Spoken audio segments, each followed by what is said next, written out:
Chapter 678. Not anymore. Su Qianxi looked at him and whispered, "We already have a son, a daughter, and an adopted son. Why do we need so many?" Li Xiqing heard that and smiled. Tapping her nose, he said, "I didn't take care of the children when they were young. How about having another one for me to try taking care of a child? Family planning, Mr. Li. Now with the reform we can have more." As he spoke, he had already lowered his head and sucked on her lips. Gently rubbing and tasting, he put his lips on the corner of hers and whispered, "How about it?" Su Qianxi looked up at him with her dark and bright eyes. Suddenly she laughed and said, 10 months of pregnancy. Can you bear it?" Hearing this, Li Xiqing frowned. Thinking of the hard days he had endured, he frowned and said, "What should I do? I didn't buy a condom. I didn't take the medicine either. Last night. They did not take any protection last night." Li Xiqing pursed his lips, his voice low and gentle, with a hint of temptation. "Then let nature take its course. If he comes, we can't avoid it." After saying that, the dense kisses had already landed lightly on her chin, brushing past her neck, gently sucking on her collarbone, sucking on her chest. His movements were gentle and sincere, like the most loyal believer, worshipping his only faith, carefully and lovingly. Today he was much gentler than last night. Obviously, he deliberately suppressed himself. Until the end, Su Qianxi felt very relaxed and fell into a deep sleep. Li Xiqing cleaned up and took the phone next to him. Under his Weibo, there were actually tens of thousands of comments. Clicking on it, he found that many people wished them well. "I'm blind who should cooperate with you. It's been 4 years. It's hard for Su Qianxi to be alone. Fortunately you are back.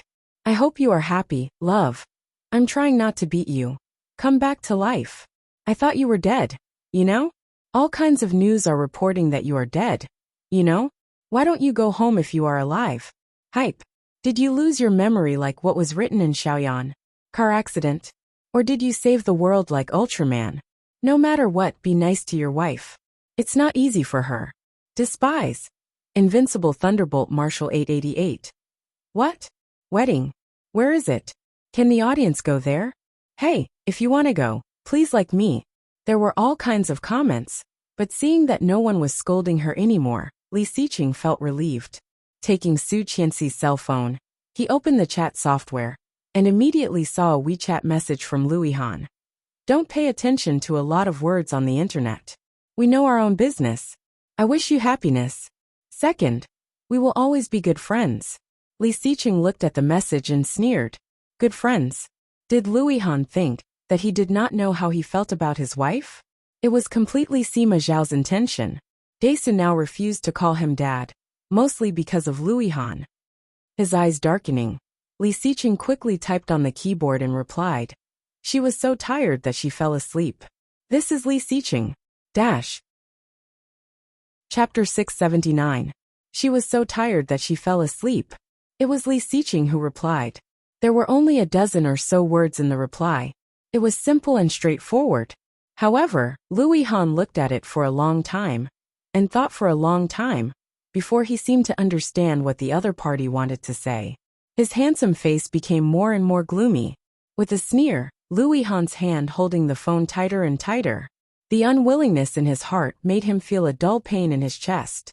All the suffocation turned into a strong force, and he smashed the phone at the door. The phone smashed into the door, leaving a mark on the sturdy wooden door.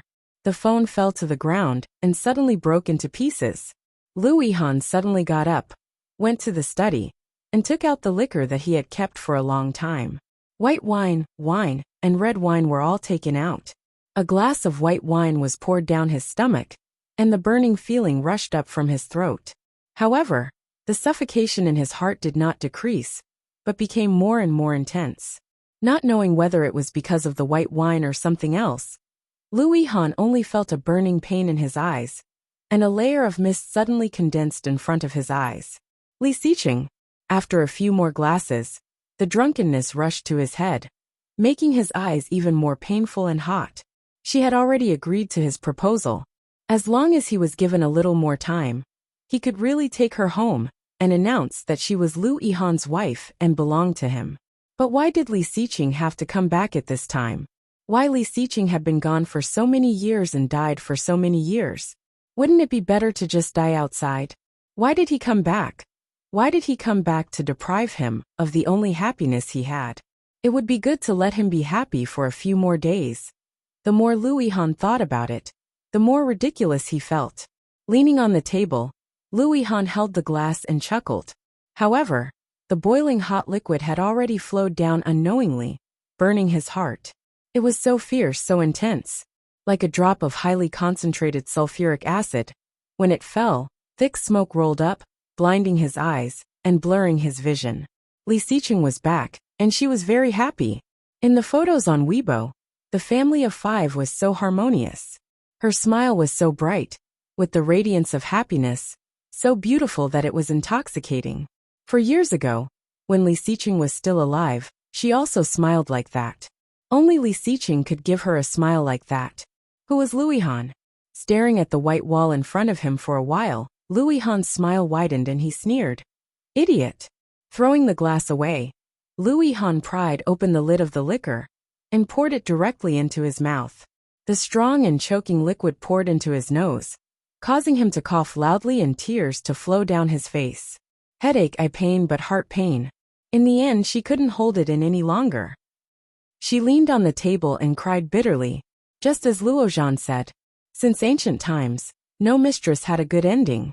Male mistresses are more hateful than female mistresses.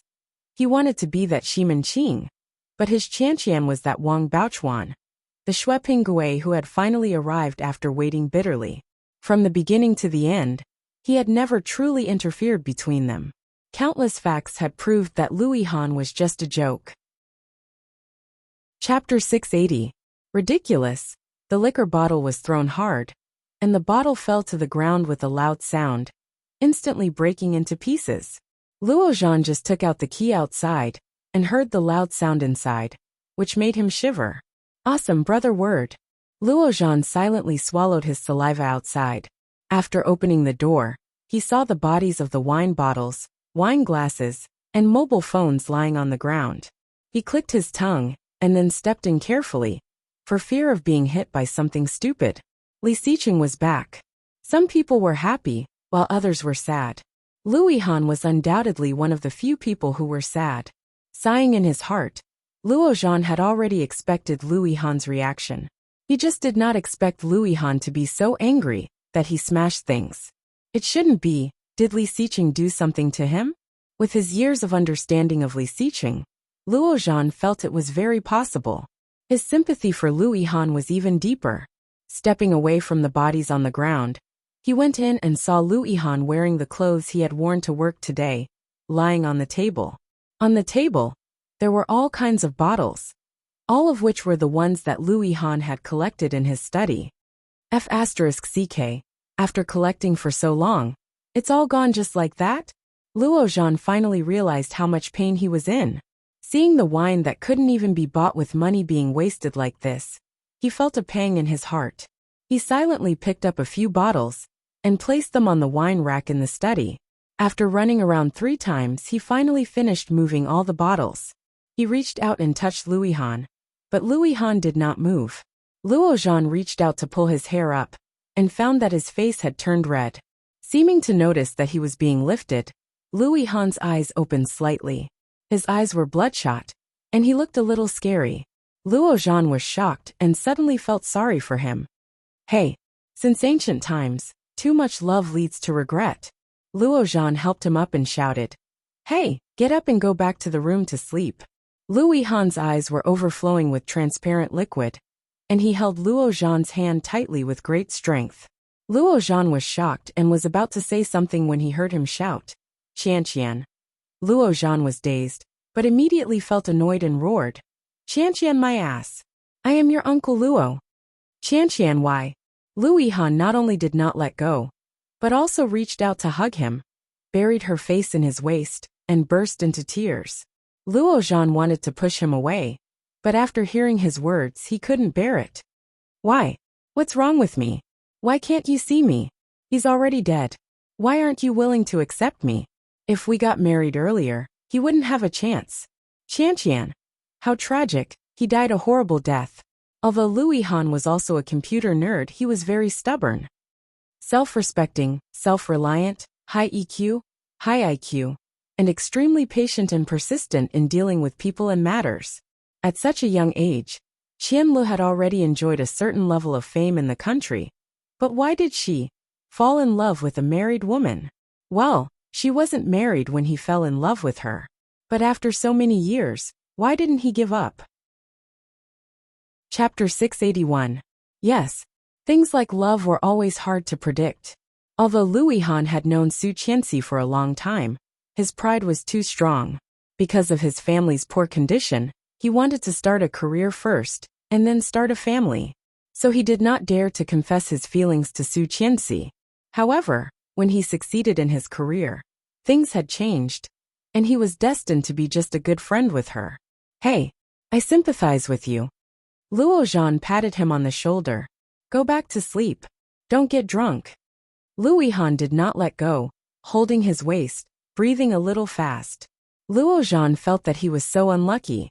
He pulled him up, one hand under his armpit, the other around his waist, and dragged him into the room. However, Louis Han was a man of 185 pounds, strong and drunk. Luo Zhan alone was really a bit of a stretch. After dragging for less than half the journey, Luo Zhan was directly exhausted. Unable to drag him, he simply threw him to the ground. Gasping, Luo Zhan also collapsed to the side. Oh my god, why are you so heavy? You look so thin. Luo Zhan rested for a while with his hands on his hips, and dragged him again. After a few minutes, he dragged him back into the room. Luo Zhan threw him on the bed and sat on the edge of the bed, panting like a dog. After a break, he went around to help him take off his shoes and socks. After that, he found that Louis Han was sweating all over, and felt even more speechless. He found the remote control, turned on the air conditioner, and adjusted the temperature to 24 degrees. Then he threw the remote control away, closed the door and left. After a busy day, he still had to deal with these things when he came back. Luo Zhan felt so tired. Cleaning up the glass fragments of the wine bottle, he put the broken phone away and pressed a few times. Well, it was directly disabled. Taking out the card, Luo Zhan put it aside. After cleaning up and taking a shower, Luo Zhan went to sleep. Just in the middle of the night, he was awakened by the sound of banging. Getting up with a start, Luo Zhan opened the door and ran out. This was originally a single apartment, with 2 bedrooms and 1 living room. And the bathroom was outside. The sound was coming from the bathroom. Luo Zhan walked in, and found Louis Han lying in the transparent bathroom cubicle. The shower head was pouring water on him. His crooked suit was soaked through, and the situation didn't look good. Luo Zhan held his forehead and asked helplessly, "Brother, do you want to take a cold shower to calm down in the middle of the night? Can't you just give me some peace of mind?" As he spoke, he had already turned off the water. Li Xiqing reached out and pulled Louis Han. Louis Han shook off Li Xiqing's hand. His face was red, and his eyes were blurred. He stuttered, "I went to the bathroom, went the wrong way. Damn. Why the F***ck did you pee in the toilet?" "Flush, Luo Zhan." Well, he must have thought of the bathroom as a toilet bowl. Lifting him up, Luo Zhan looked helpless. "It's too heavy. My god, how much do you actually weigh?" Louis Han was a little better than before. He got up by himself, and put half of his arm on Luo Zhan's body. "Heavier than you, taller than you, stronger than you weak chicken." Luo Zhan was furious. He put him down and said angrily, "Go back yourself. I served you, and you despised me. Why don't you go to heaven?" Dash.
Chapter 682.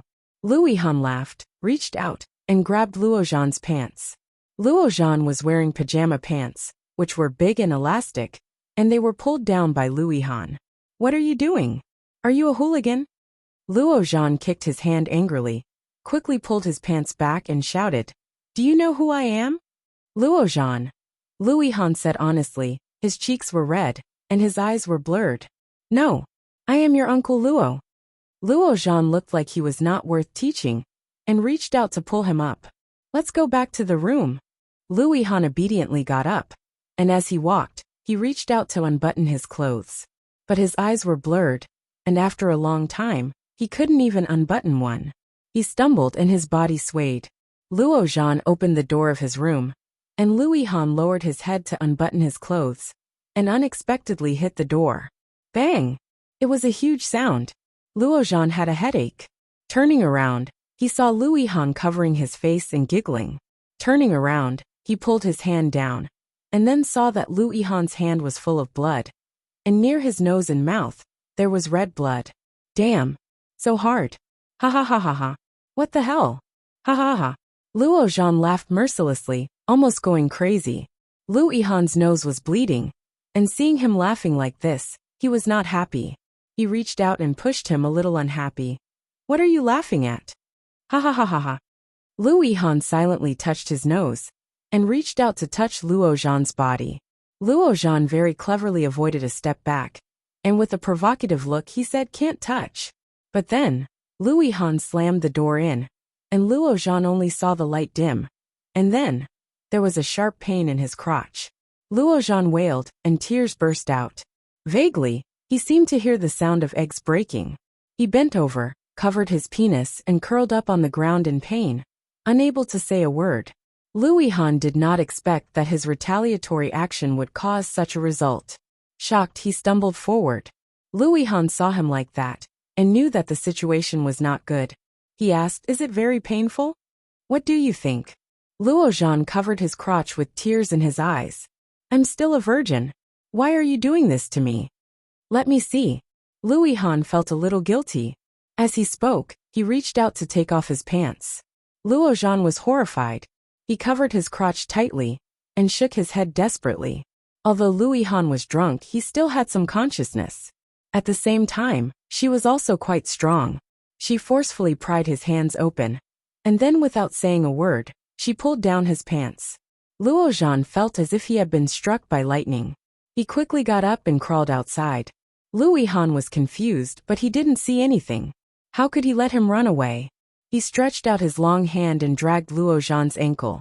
Luo Zhan wailed, "No, Louis Han, even if you can't get my sister-in-law, don't mess with me. I'm not gay." Louis Han was speechless. He pulled him hard, and Luo Zhan directly fell to the ground, feeling pain. Then, Louis Han pulled hard and opened the door wide. With the light from outside, he opened his eyes wide and looked at the place where Luo Zhan had just hit. Dizzy, Louis Han couldn't see anything clearly. Chapter 683. Luo Zhan dragged his pants, turned around and pushed him hard. His cheeks were slightly red, and he shouted angrily, "Go away. Drunk people should behave themselves." After that, he hurriedly got up and pulled his pants open to have a look. He deliberately found the place with the brightest light. After thinking for a long time, it seemed that there was nothing wrong with it, and it did not hurt as much as before. Looking back, Louis Han was half lying on the ground, and his nose was still bleeding. It was so miserable. Luo Zhan suddenly felt that he was an angel, a fairy. His heart was so kind. "Ah, I really owe you." He went forward to help him up, let him lean against the door, and went to find tissues. He grabbed a pack of tissues for him to wipe his face, and then went to find a pack of wet tissues from Louis Han. After wiping his face clean, he plugged his nostrils with the tissue. The nosebleed soon stopped. Luo Zhan helped him take out the tissue, patted his face and growled, "Get up, go back to bed." Louis Han was half drunk and half awake.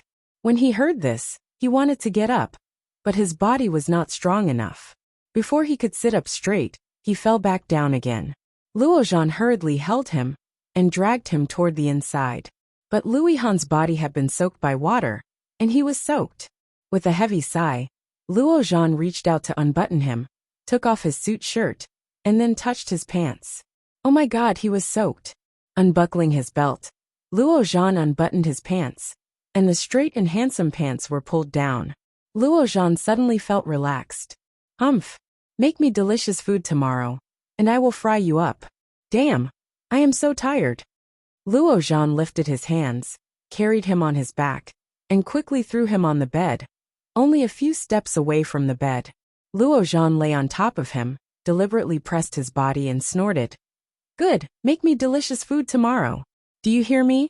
After that he threw his hands back, but at this time, Luo Han's big hands not only did not leave, but also pulled him. Luo Zhan immediately fell down, and his body fell steadily on top of him. Don't go. Luo Han was half awake and shouted. Then he held Luo Zhan and rolled onto the bed. Luo Zhan's eyes widened, and inexplicably, his cheeks were slightly hot.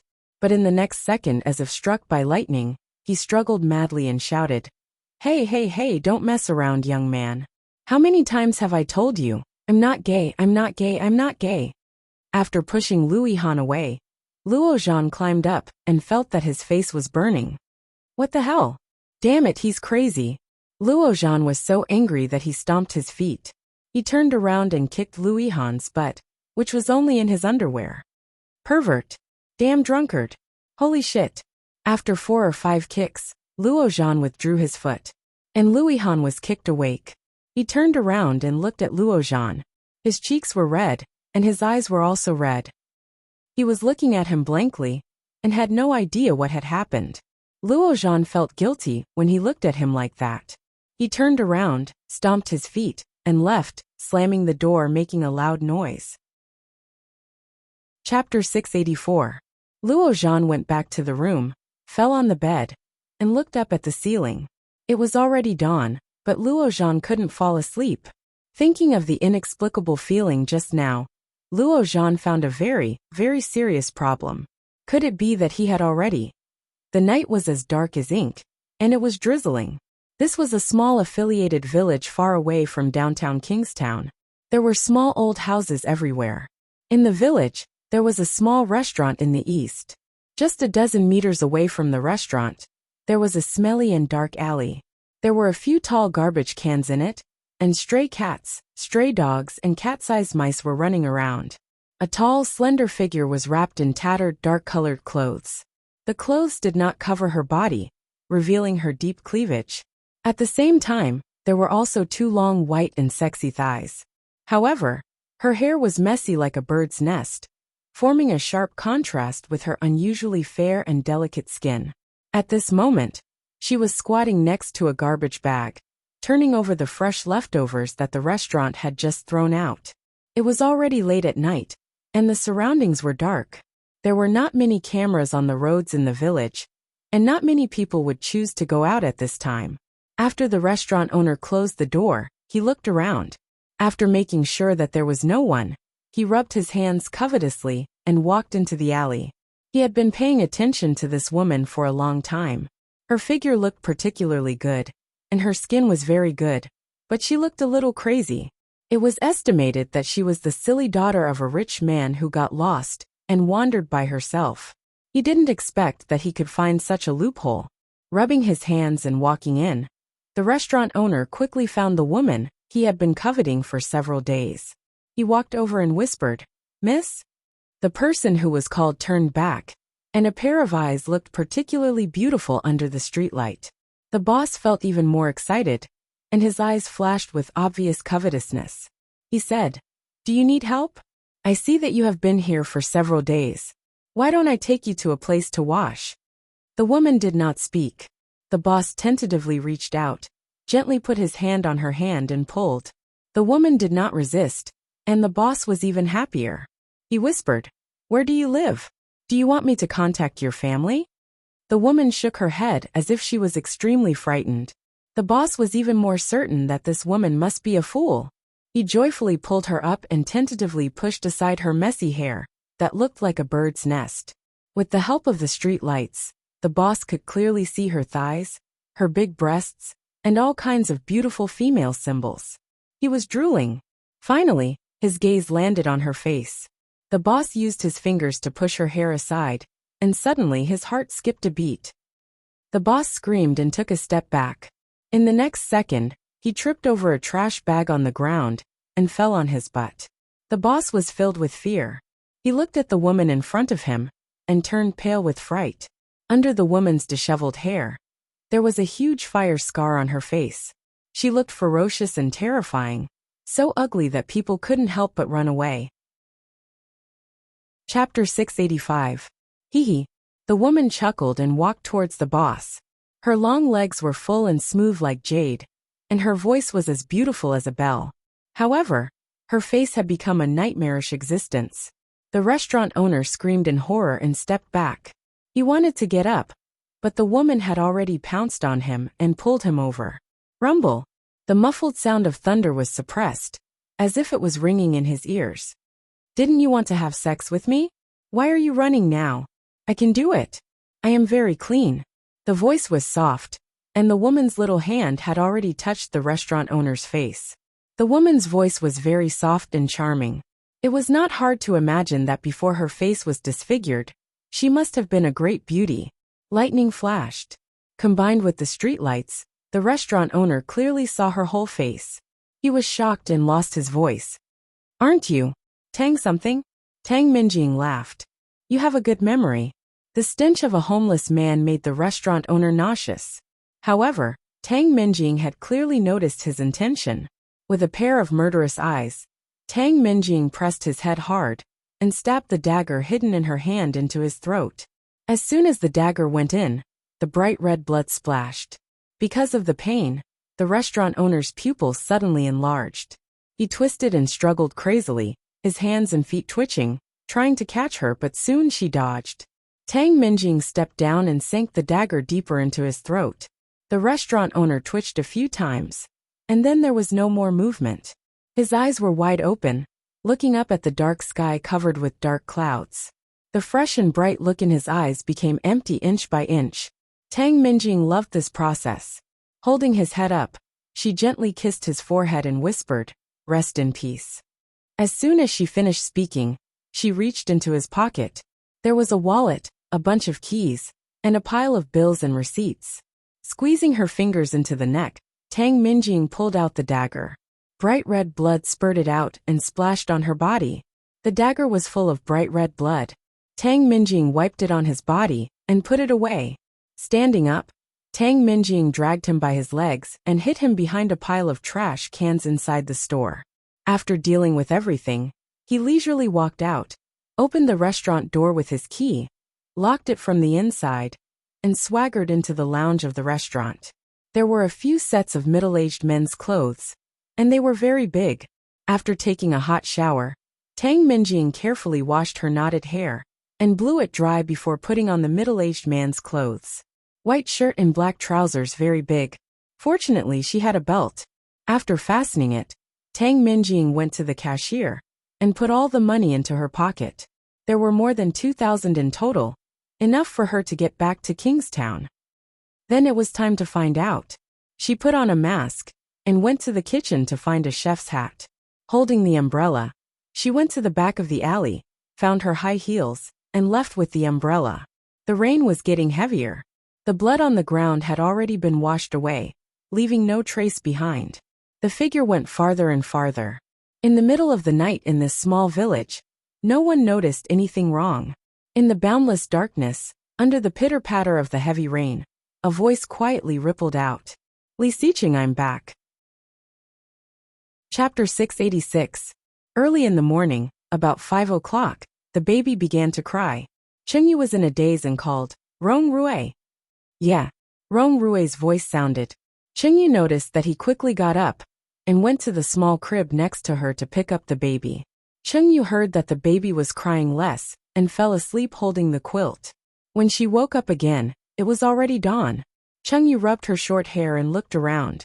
There were no children or men. After getting out of bed and washing, she opened the door and heard a female voice coming from outside. Chengyu was immediately alarmed and walked quickly to the living room. At a glance, she saw Su Qianxi holding her daughter. On the sofa, there was another man sitting. Before Cheng Yu could see clearly, she was pushed back by Rong Rue. Looking at her, she found that Rong Rue was looking at her with some reproach. He said, "Go get dressed. There is a guest." Oh, Cheng Yu was wearing a thin negligee. Hearing that, she touched her nose and went back in. After changing clothes, Su Qianxi was playing with the baby. The little girl, who was more than a month old, looked at her with a pair of amber eyes, as if she had seen something novel. Looking sideways at the other side of the sofa, she saw a man sitting across from Rong Rue, wearing a straight and neat suit. His profile was angular, and his temperament was obviously softer than 4 years ago. Cheng Yu saw him, stared and exclaimed excitedly, "Boss?" Hearing her voice, Li Xiqing turned his head and looked over. His originally expressionless face still did not change. However, this was Li Xiqing. It was really Li Xiqing. Cheng Yu was shocked and immediately trotted over there asking, "Who am I?" Seeing her like this, his dark and deep eyes became deeper. Slightly raising an eyebrow, he asked, "You are asking me? Oh my God, it's really you." Cheng Yu was so excited that her eyes were red. Standing on the edge of the sofa, she exclaimed, "The news in Weibo have been going crazy recently, but seeing it with my own eyes, it really feels like a dream. Boss, you are finally back." Rong Rue had never agreed to let her visit. The reason was that the old house of the Li family was too far away from them. She was so angry that she stamped her feet. Fortunately, they did not go yesterday, and today they came, which was far beyond her expectation. Li Xiqing's eyes slightly curved as he asked, "I am back. Do you want to come back too?" Cheng Yu was dazed. What? Wasn't she here all the time? Li Xiqing suddenly realized that his patience had improved a lot. He explained, "Come back and be my assistant. I'm not used to working with someone else." Okay. Cheng Yu's eyes lit up, and she did not hesitate. "I am bored to death at home." "No." Rong Rue vetoed. "The child is only a month old. He hasn't weaned yet." "I didn't say I should go now." She said. "You." Li said. "Mom." More importantly, Rong Rue was basically doing laundry, changing diapers, feeding milk, and coaxing the baby. These things were all done by Rong Rue. If she took the work from him, he would be angry with her. As a result, she spent most of her time at home playing games, holding the baby, cooking, and occasionally coaxing men. She had nothing else to do. If she continued like this, she would grow hair. Everyone went to bed early. Chapter 687. Obviously, it was the life that all women wanted, but Cheng Yu felt that it was boring no matter how she lived it. It was at that time that she knew what "everyone has his own ambition" meant. No. Rong Rue stopped her, looked at her across Li Xiqing and said, "I can still afford you. Don't go." "Oh, it's not a question of whether I can afford it or not. I have to find something to do. Otherwise, it will be too boring at home." Cheng Yu looked at him and pouted, a bit coquettishly. Rong Rue couldn't stand her look the most. Looking away, his tone was still firm. "I said no means no." Cheng Yu knew that in a short period of time, he would probably not agree. She simply stopped talking, and would come back at night. Glaring at him unhappily, Cheng Yu quickly turned, and walked to where Su Qianxi was, holding her daughter. Rong Rue made coffee for Li Xiqing. The aroma of freshly ground coffee, and the smoke were rising. The simple and exquisite coffee cup in his hand showed the taste of the owner. Li Xiqing looked at the exquisite and beautiful cup in his hand and asked casually, "Do you know where they are?" Rong Rue was adding a piece of sugar to the coffee. Hearing Li Xiqing's words, he slightly paused, gently stirred the coffee spoon, and raised an eyebrow. "Who? You know who I am talking about." The voices of the two men were very low. Su Qianxi and Cheng Yu were playing with the baby. Although they knew that they were talking, neither of them paid attention to what they were talking about. Rong Rue took a sip of coffee and chuckled. "New coffee from Italy. The taste is not strong at the beginning, but strong at the end. Try it." Li Xiqing suddenly smiled, took a sip of coffee and nodded. "It's really good. Don't you want some sugar?" "I like plain coffee." Slowly putting down the coffee cup, Li Xiqing looked at him with a faint smile. With a sharp look, he slowly said, "Tang Minjing also ran away." "I know." Rong Rue felt that it was not enough, and added a little more milk. But I have nothing to do with her for a long time. Even if you ask me, I don't know. I only ask them. They of course referred to them. Rong Rui knew very well who he was talking about. However, Rong Rui still looked calm. His amber eyes looked innocent as he shrugged. I really don't know. The smile on Li Xiqing's face widened. Chengyu still doesn't know that those two guys are your relatives, right? Rong Rui's eyes darkened and he chuckled. Are you threatening me? I'm just asking. Why are you so nervous? Compared with Rong Rui's gloomy face, Li Xiqing looked calm. He took a sip of coffee, elegant and noble, but inexplicably irritating. Rong Rui's face darkened. I won't let her go back to work for you. She will come back. No. Li Xiqing squinted at him and said, I know her better than you do. Li Xiqing, you are even more annoying than before. His sinister and cunning skills had also reached the pinnacle. Thinking of the defeat of TL and the Bo group, Rong Rui couldn't help but be impressed by this man, and he was even more afraid of him. However, this did not mean that he was friendly to him. Li Xiqing raised his eyebrows. You are not bad either. Rong Rui still wanted to say something, but Li Xiqing had already turned his head, looked at Chengyu and suggested, why don't we have dinner together? By the way, as he spoke, he had already looked at Rong Rui with a deep and provocative look. Let's talk. Rong Rui secretly gritted his teeth. Despicable. Chapter 688. Chengyu did not notice the strangeness of Rong Rui. Hearing Li Xiqing's proposal, she felt a little surprised. However, holding the baby, she did not think much. She just glanced at Li Xiqing and happily said, Okay, what do you want to eat? Just go to the place I used to like very much. Li Xiqing deliberately frowned, glanced at Rong Rui and said, What is it called? Deep Sea Hui. Chengyu quickly answered. When Rong Rui heard Chengyu's words, his face suddenly became gloomy. Li Xiqing quietly curled his lips and nodded. Yes, that's it. Do you want to make an appointment first? Okay, come on Susu, help me hold the baby. I'll go find a phone. Su Qianxi took the baby, and Chengyu quickly left, not noticing that her husband's face had become as dark as the bottom of a pot. When Chengyu entered the room, Li Xiqing suddenly chuckled, leaned on the sofa, and said slowly, She has been with me for 3 years. It must have taken you a lot of effort to pursue her, right? Rong Rui looked sullen and did not speak. Su Qianxi looked at these two men and vaguely felt that something was wrong.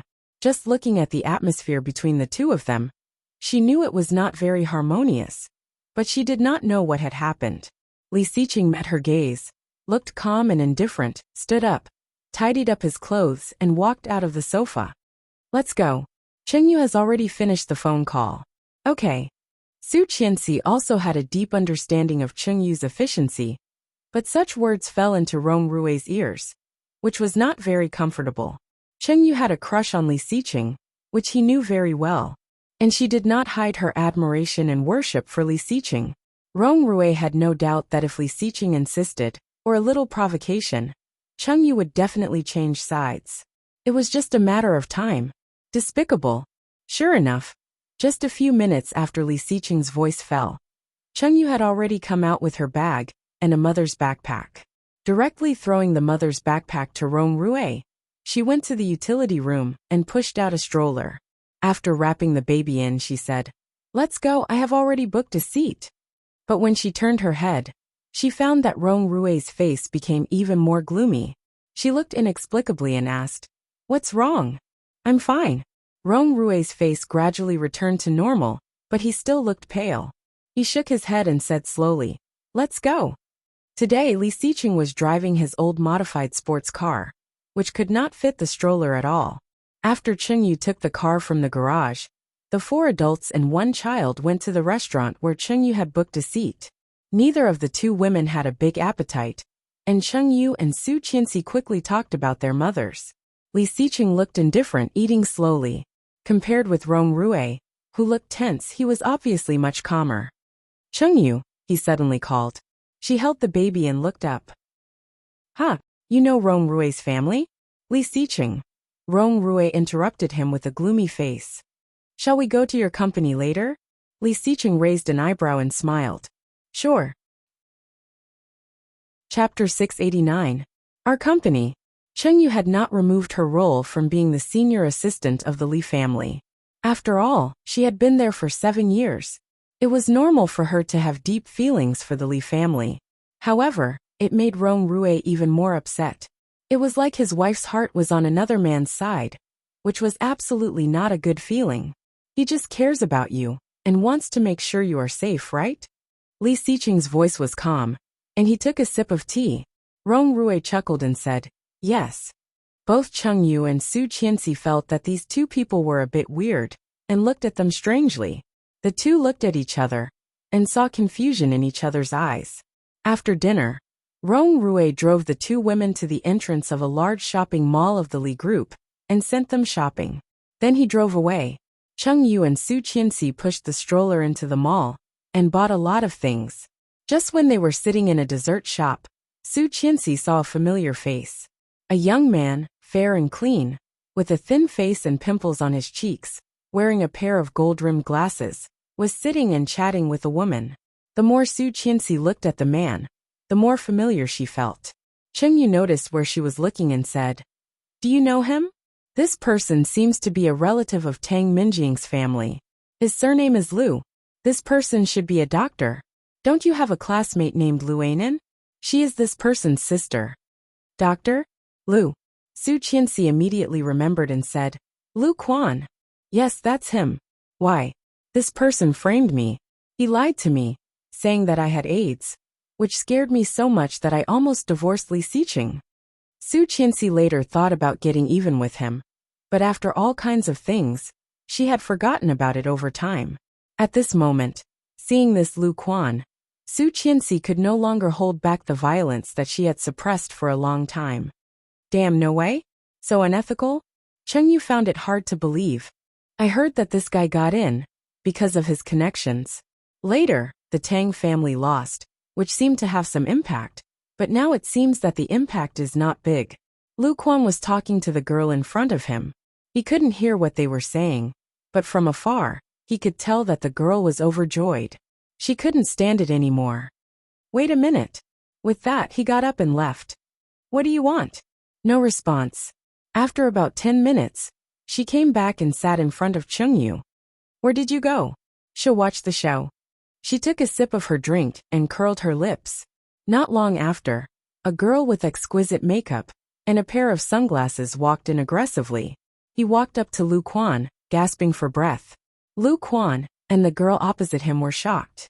The girl in sunglasses slammed a stack of white paper on the table and shouted angrily, Lu Quan, you bastard! Lu Quan was stunned. Before he could react, the girl in sunglasses picked up the half-empty drink in front of the girl on the table and splashed it on his face. You're crazy. Lu Quan was so angry that he reached out to grab the girl. But the girl had already taken a big step back and shouted, Lu Quan, you're a doctor. Bah! As soon as he finished speaking, he turned around and ran while crying. Chapter 690. After that, a lot of people in the dessert shop looked over. On the pregnancy report, there was a big pregnant confirmed sign. The girls stared at Lu Quan incredulously. Lu Quan saw his girlfriend's expression and knew something bad was going to happen. He quickly waved his hand and yelled, It's not me. I don't know her. That woman is a psycho. Baby you. Before he finished, the girl slapped the report on his face and roared, If it's not you, then what is going on? Lu Quan was annoyed and yelled, Are you King Psycho? I told you it's not me. This shout shocked even the passers-by and made them look inside. The girl's eyes were red from the yelling and soon noticed all kinds of strange looks around. How embarrassing. The girl stood up, clutching her bag. She picked up the coffee in front of him angrily. Puffed. She splashed the warm coffee on his face and walked away. Lu Quan was furious and reached out to pull the girl. However, the girl was agile and could be seen to be a martial artist. She turned around and kicked him with her stiletto heels. Then she threw her bag and kneed him in the lower abdomen, roaring, F***ck off, scumbag. Lu Quan covered his crotch and squatted down. His eyes were red and teary. Chengyu secretly clicked her tongue and whispered, You did this? She gestured for her to keep quiet and looked at Lu Quan with interest. Lu Quan covered his crotch, but soon paid the bill and limped away. Some people had already taken photos and posted them on Weibo. When the words Lu Quan and doctor were put together, it would definitely cause a sensation on Weibo, and Lu Quan would be found out. However, it was not enough.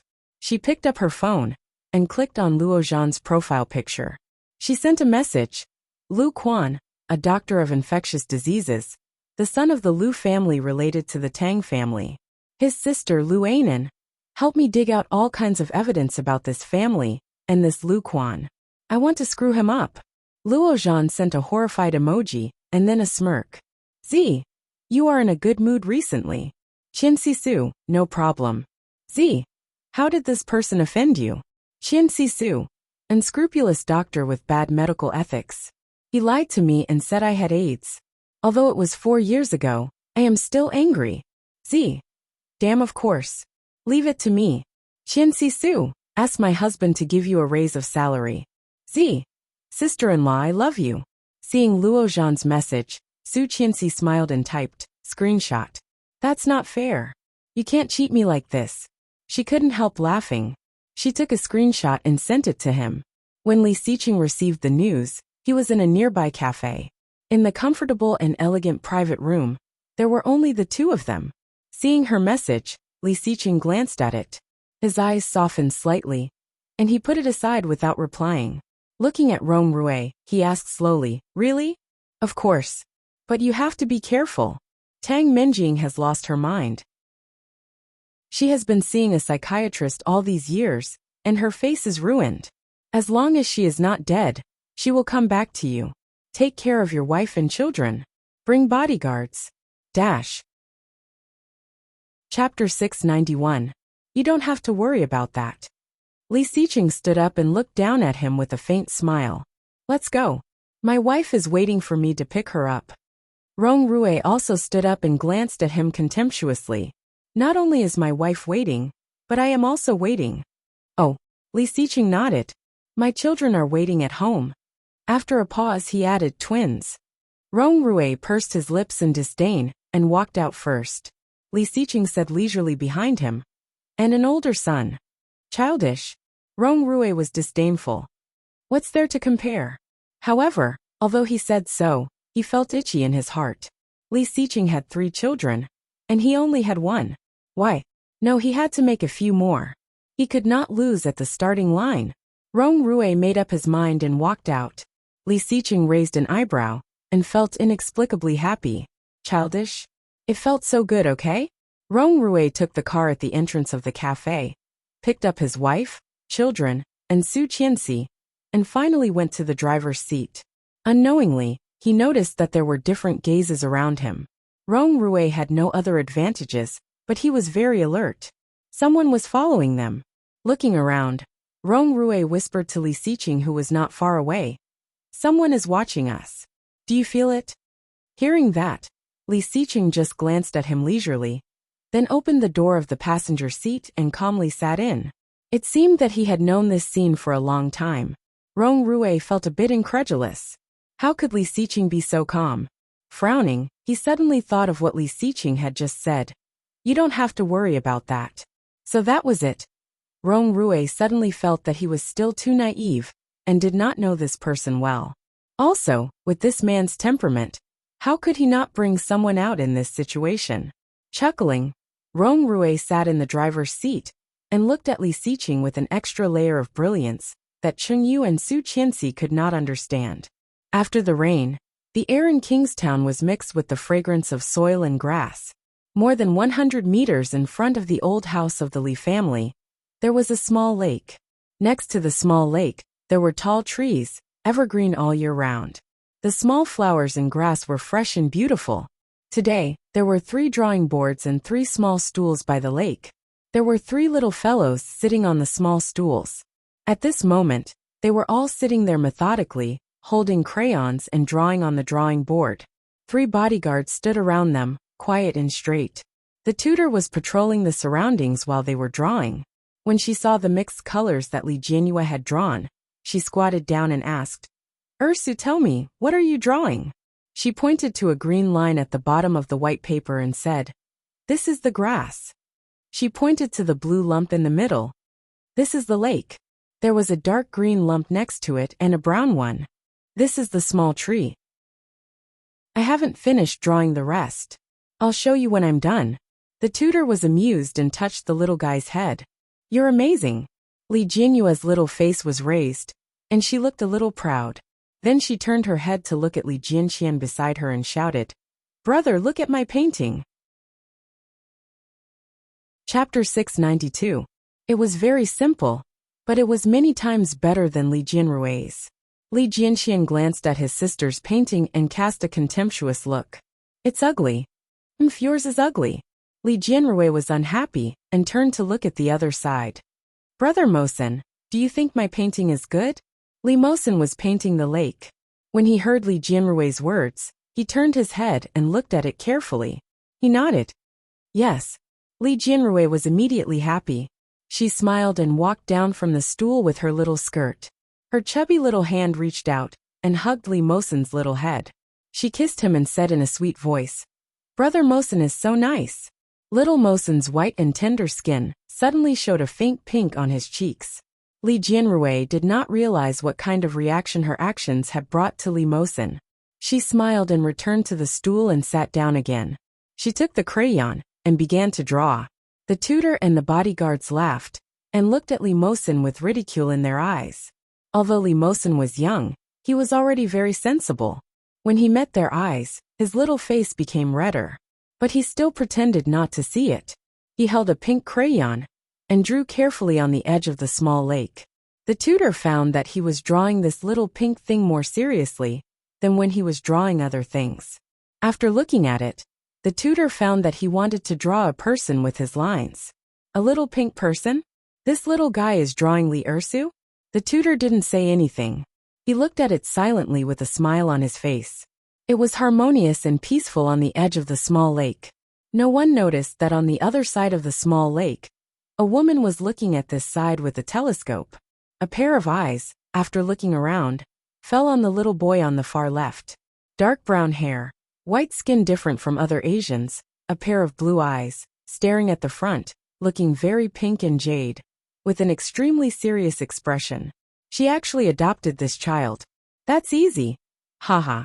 As soon as he returned to the company, Li Xiqing took over all the loopholes and drawbacks that had accumulated in the past. Just like that, he was busy for a whole week. Oming said he would return to Kingstown in 3 or 4 days.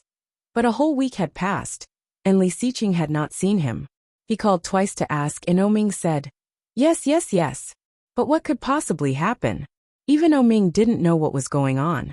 He had finished his work a long time ago, but he didn't want to go back to the capital, because he had found the only regret he had ever spoken of.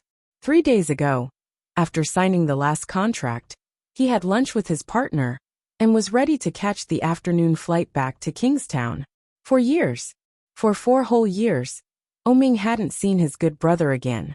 Hearing his voice again after being dead for 4 years, it was impossible for Oming not to be excited.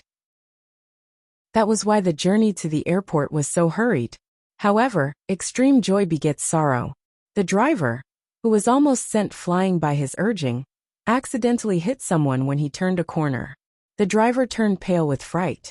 He quickly opened the door and got out of the car to check. It was a woman who had been knocked down.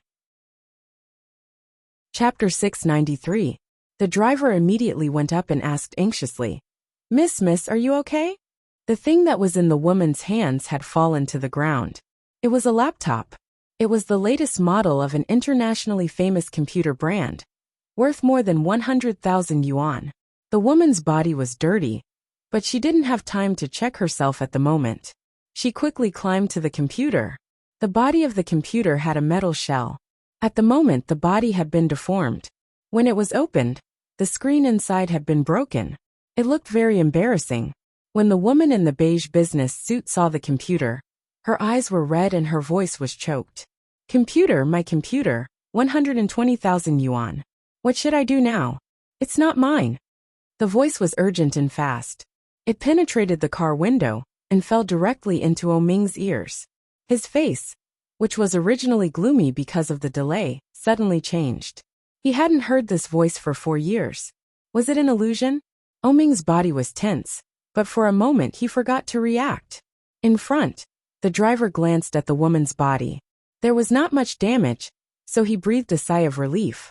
However, when he heard the 120,000 yuan computer, he was also scared and his legs became weak. He shouted with some anger and guilt. 120,000 yuan? Girl, you are blackmailing me. Is this broken computer worth 120,000 yuan? The woman stood up and staggered. A large piece of flesh had been rubbed off from her knees and elbows.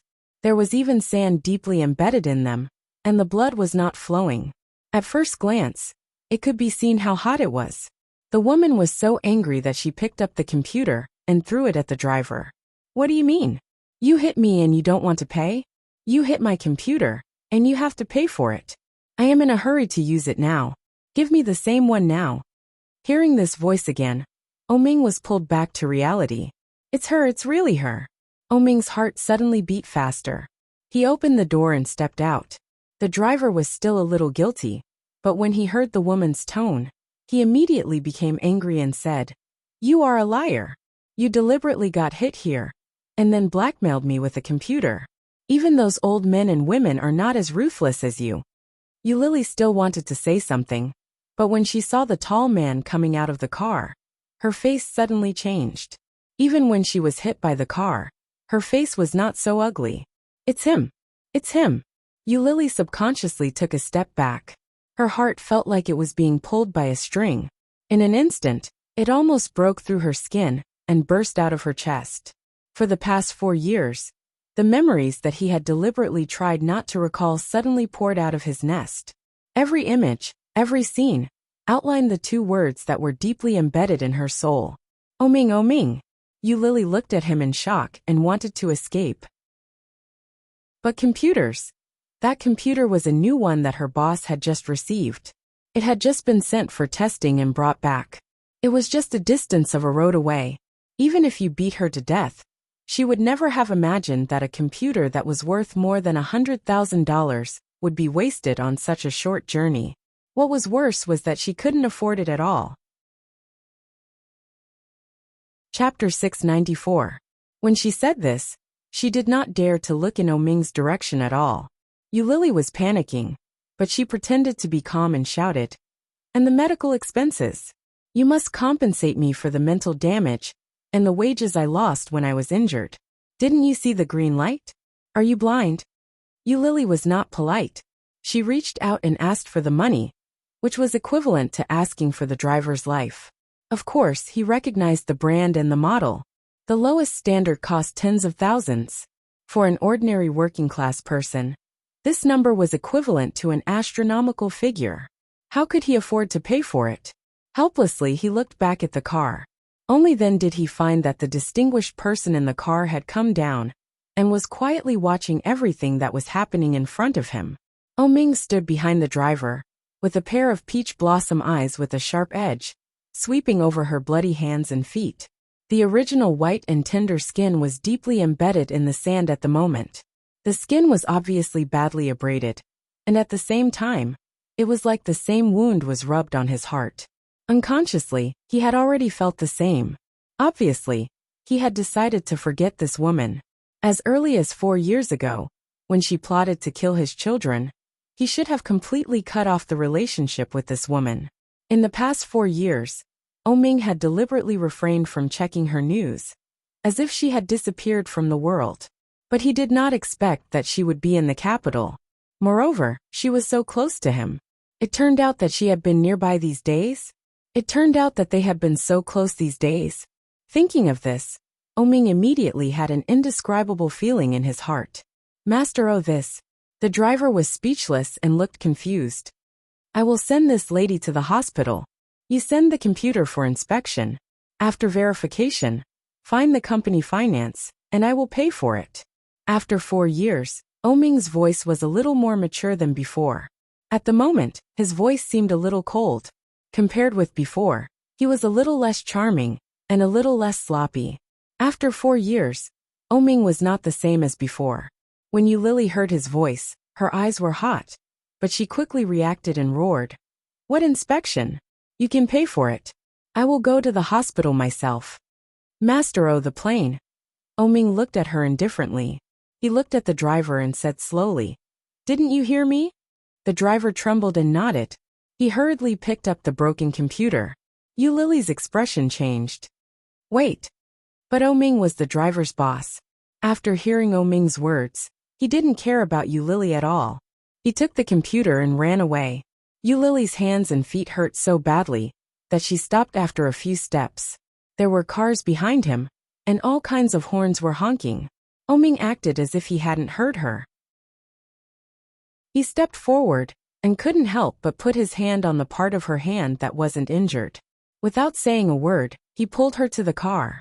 Yu Lily's face was even paler, and she yelled, Oh, don't touch me. But Oming didn't care. He yanked her and threw her into the front passenger seat. He quickly walked to the driver's seat and sat down. Chapter 695. Oming's face was more serious. He reached out and pulled her hard, pressing her on the seat.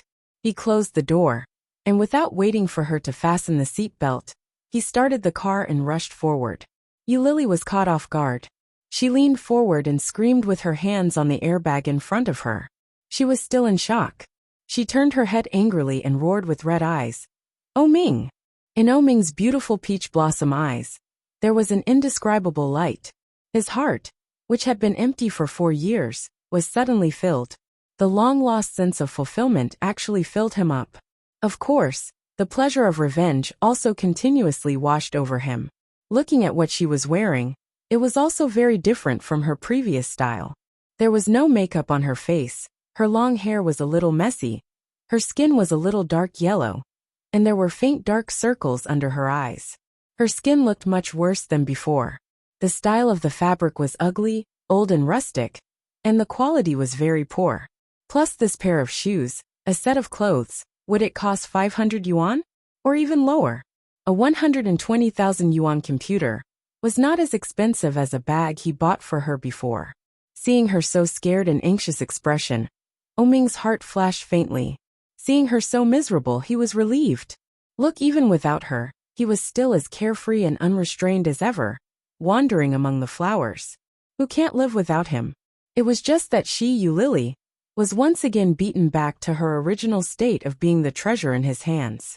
You deserve it. Out of the blue, Oming laughed and sped up.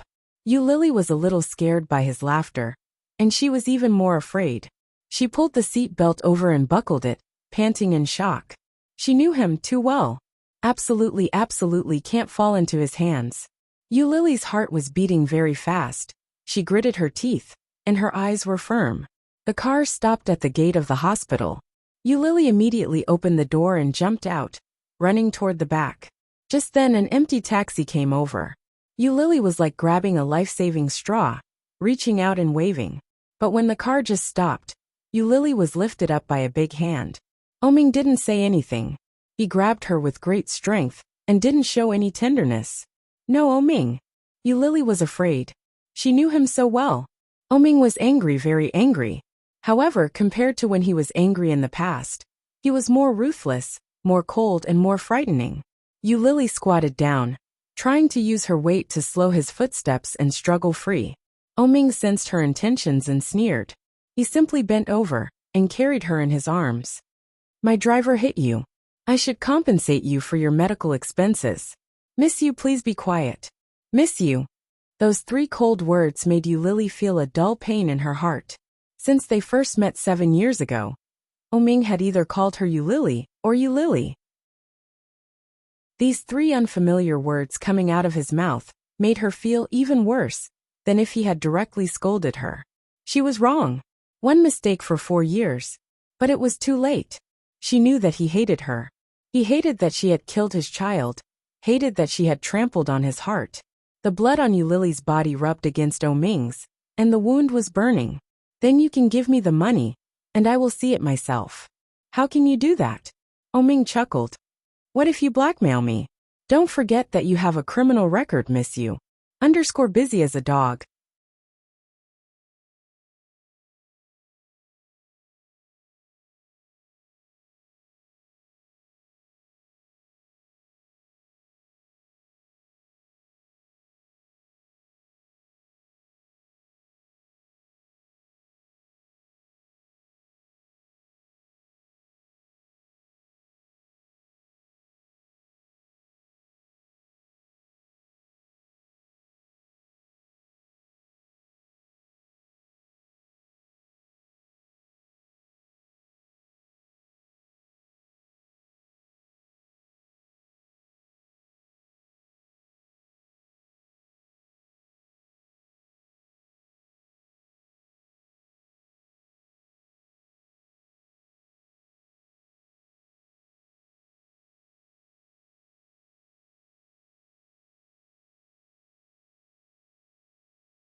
Chapter 696.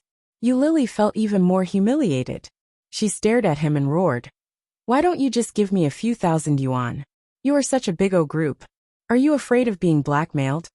I'm sorry. Ming strode into the hospital with her in his arms.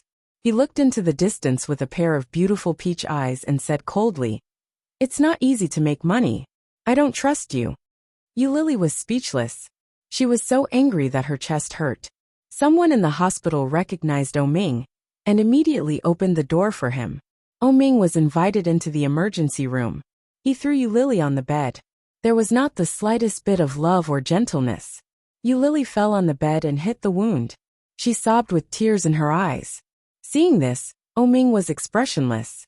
He coldly said to the doctor beside him, She was hit by a car. Give her a checkup. Yes, Master O. After that, despite Lily's slightly surprised objection, Ming sat straight at the door and folded his hands. His hands were still stained with her blood. Ming stared at her for a long time, and suddenly felt ridiculous. How big of a deal? He even brought this woman to the hospital in person. He looked at his watch. It had been more than 40 minutes. He couldn't catch the plane. He actually didn't even hurry to see his brother in order to revenge a woman. When did Ming become so narrow-minded? Leaning on the back of the chair in the corridor, Ming slightly narrowed his eyes, and his mind was blank.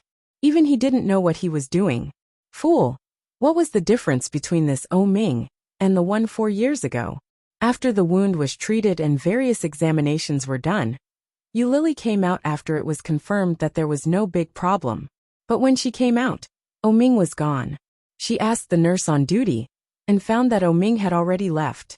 Before he left, he also left a large sum of money for medical expenses. After deducting the money used for Lily's examination, the rest of the money was more than 20,000 yuan, which was converted into cash and given to Lily. Lily looked at the 2 stacks of money in her hands and was in a trance. At the same time, her heart was also indescribably disappointed. Gone, just gone? How could this be? This man actually left just like that. Lily lowered her eyes and her head. Her big eyes were dim. He limped out of the hospital, took a taxi and left.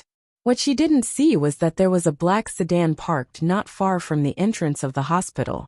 Ming held a cigarette between his long fingers. The smoke slowly lingered, and the smell of smoke filled the entire car. Leaning against the back of the chair, Ming looked lazy and casual. Ming watched helplessly as Lily left before he started the car and drove back. The assistant stayed in the capital because Ming didn't show up. After waiting for more than 2 hours at the airport, she received a call from Ming. I still have other things to do. I won't be returning to Kingstown for now. The assistant was puzzled. Is there anything else? Even if there was something else, could it be more important than seeing Li Xiqing? No way, right? Young Master O. The assistant wanted to say something, but before he could say it, he heard Ming say again, Help me check a person who should be working near the famous garden in the capital. Okay, what's the name? Name. Chapter 697. When the assistant heard the name, he felt a little familiar, but he couldn't remember where he had heard it.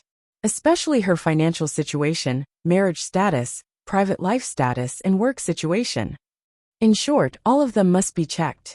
The assistant understood and quickly asked, Master O, is there any other schedule that is particularly important? Do you need me to arrange anything? However, Ming did not answer, and the phone had been hung up. The assistant felt even more depressed. He deliberately opened the book and looked at Ming's schedule. It seemed like there wasn't any itinerary that was particularly important. Strange, however. Ming's mind was notoriously difficult to guess. If he guessed incorrectly, he might even make him unhappy. After thinking about it, the assistant decided to play dumb. Since he didn't answer the question, there must be a reason. When Ming wanted him to do something, he would ask. Why should he ask so much? The assistant suddenly felt very witty, and then went to check the so-called Lily. Ming had a suite on the top floor of the capital branch. When he moved in again, many people were very surprised. However, no one dared to ask, and they left in a hurry after dealing with it. Ming lay on the bed, closed his eyes, and felt very tired. It had been 4 years, and he had lost too many things. The phone rang, and it was the assistant. Master O, I found out that Lily came to the capital 4 years ago, and now works in the Electronic Science and Technology Department of Shengfeng Group. She is just an ordinary IT worker. 2 or 3 years ago, after renting a room with a girl for a year, she was cheated of all her money, and the loss reached more than 1 million yuan. In addition to her poor health, she spent a lot of money. She is currently single and lives alone. It seems that she used to work in Kingstown. According to her colleagues, this woman is likely to have had a miscarriage, and her physical condition is very poor. Cheated of all her money? When Oming was supporting her, he hardly gave her any money. Basically, Lily got whatever she wanted, and she didn't ask him for money. According to Oming's memory, the money she had received might not be as much as 1 million yuan. The loss reached more than 1 million yuan. That is to say, all her money had been cheated, so how did she survive? What about socially? She is very popular and has a high EQ. She always smiles when she meets people, but she also has a personality and is very straightforward. But because of this, her boss doesn't pay much attention to her. Now in Shengfeng, her annual salary is between 100,000 and 150,000 yuan. She is also responsible for some small things and doesn't have many big projects in hand. Yeah, Oming responded, and then he didn't say anything else. The assistant waited for a moment and realized that Oming wasn't going to say anything else. Then he said, "If there's nothing else, I'll hang up first. Help me check her address and send it to me." When the assistant heard this, he seemed to understand something. So what was more important than seeing Li Xiqing was picking up girls. TSK.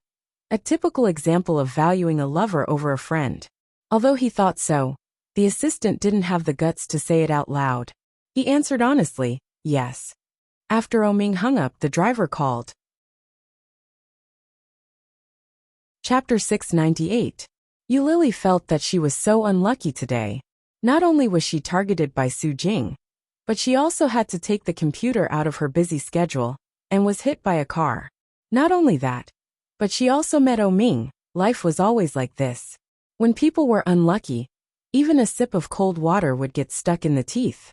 Many parts of her body were wrapped in gauze, and she looked very embarrassed and miserable. When she returned to the company, the security guards all knew her. One of them had a good relationship with her. When he saw Lily coming back, he quickly surrounded her and was shocked. "What happened to you? What the hell?" He actually fell to this state. Although he was already next to her, he did not dare to touch her at all. He opened his hand slightly and looked shocked. Lily smiled brightly and waved her hand. "What's with your expression? Haven't you seen a car accident like me?" "No way. You went to help Sister Sue get the computer and had a car accident?"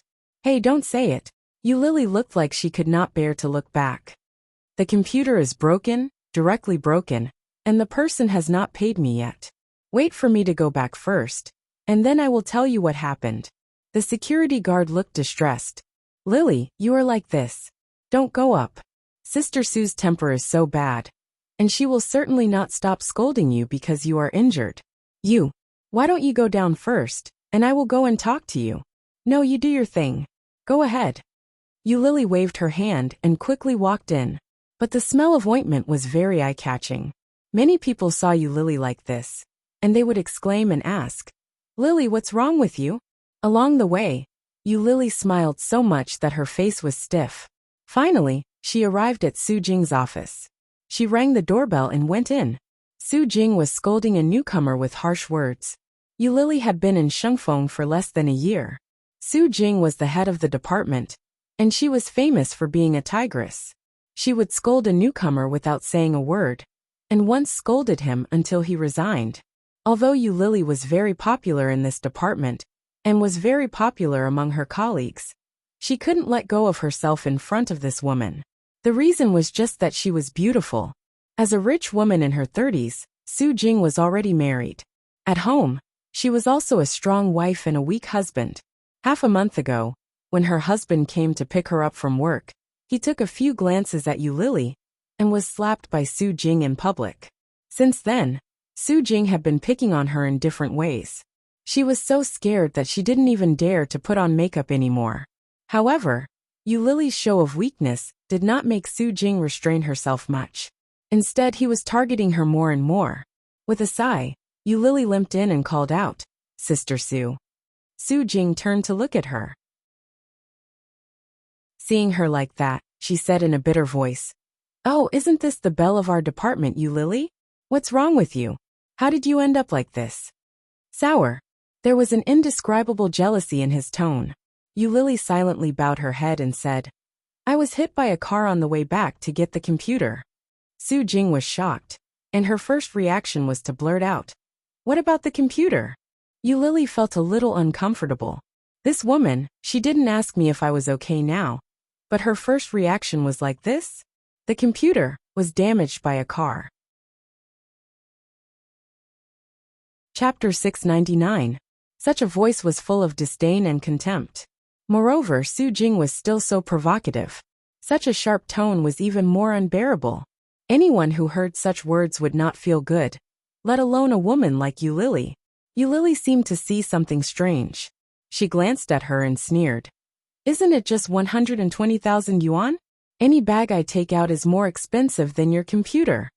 Everyone in the company knew that Yu Lily had a lot of bags, and each of them was a luxury product, which was incompatible with her usual clothes. But with Yu Lily's usual temperament and aura, it was very suitable. At the beginning, everyone still complained, but over time they got used to it. At the same time, such a situation also made many people very envious. Su Jing was one of them, but she couldn't afford it, and her husband couldn't afford it either. At this moment, hearing Yu Lily's words, she immediately became angry and shouted, "What kind of attitude is this? What kind of attitude is this? You think you're great? I was hit like this. Are you fucking blind?"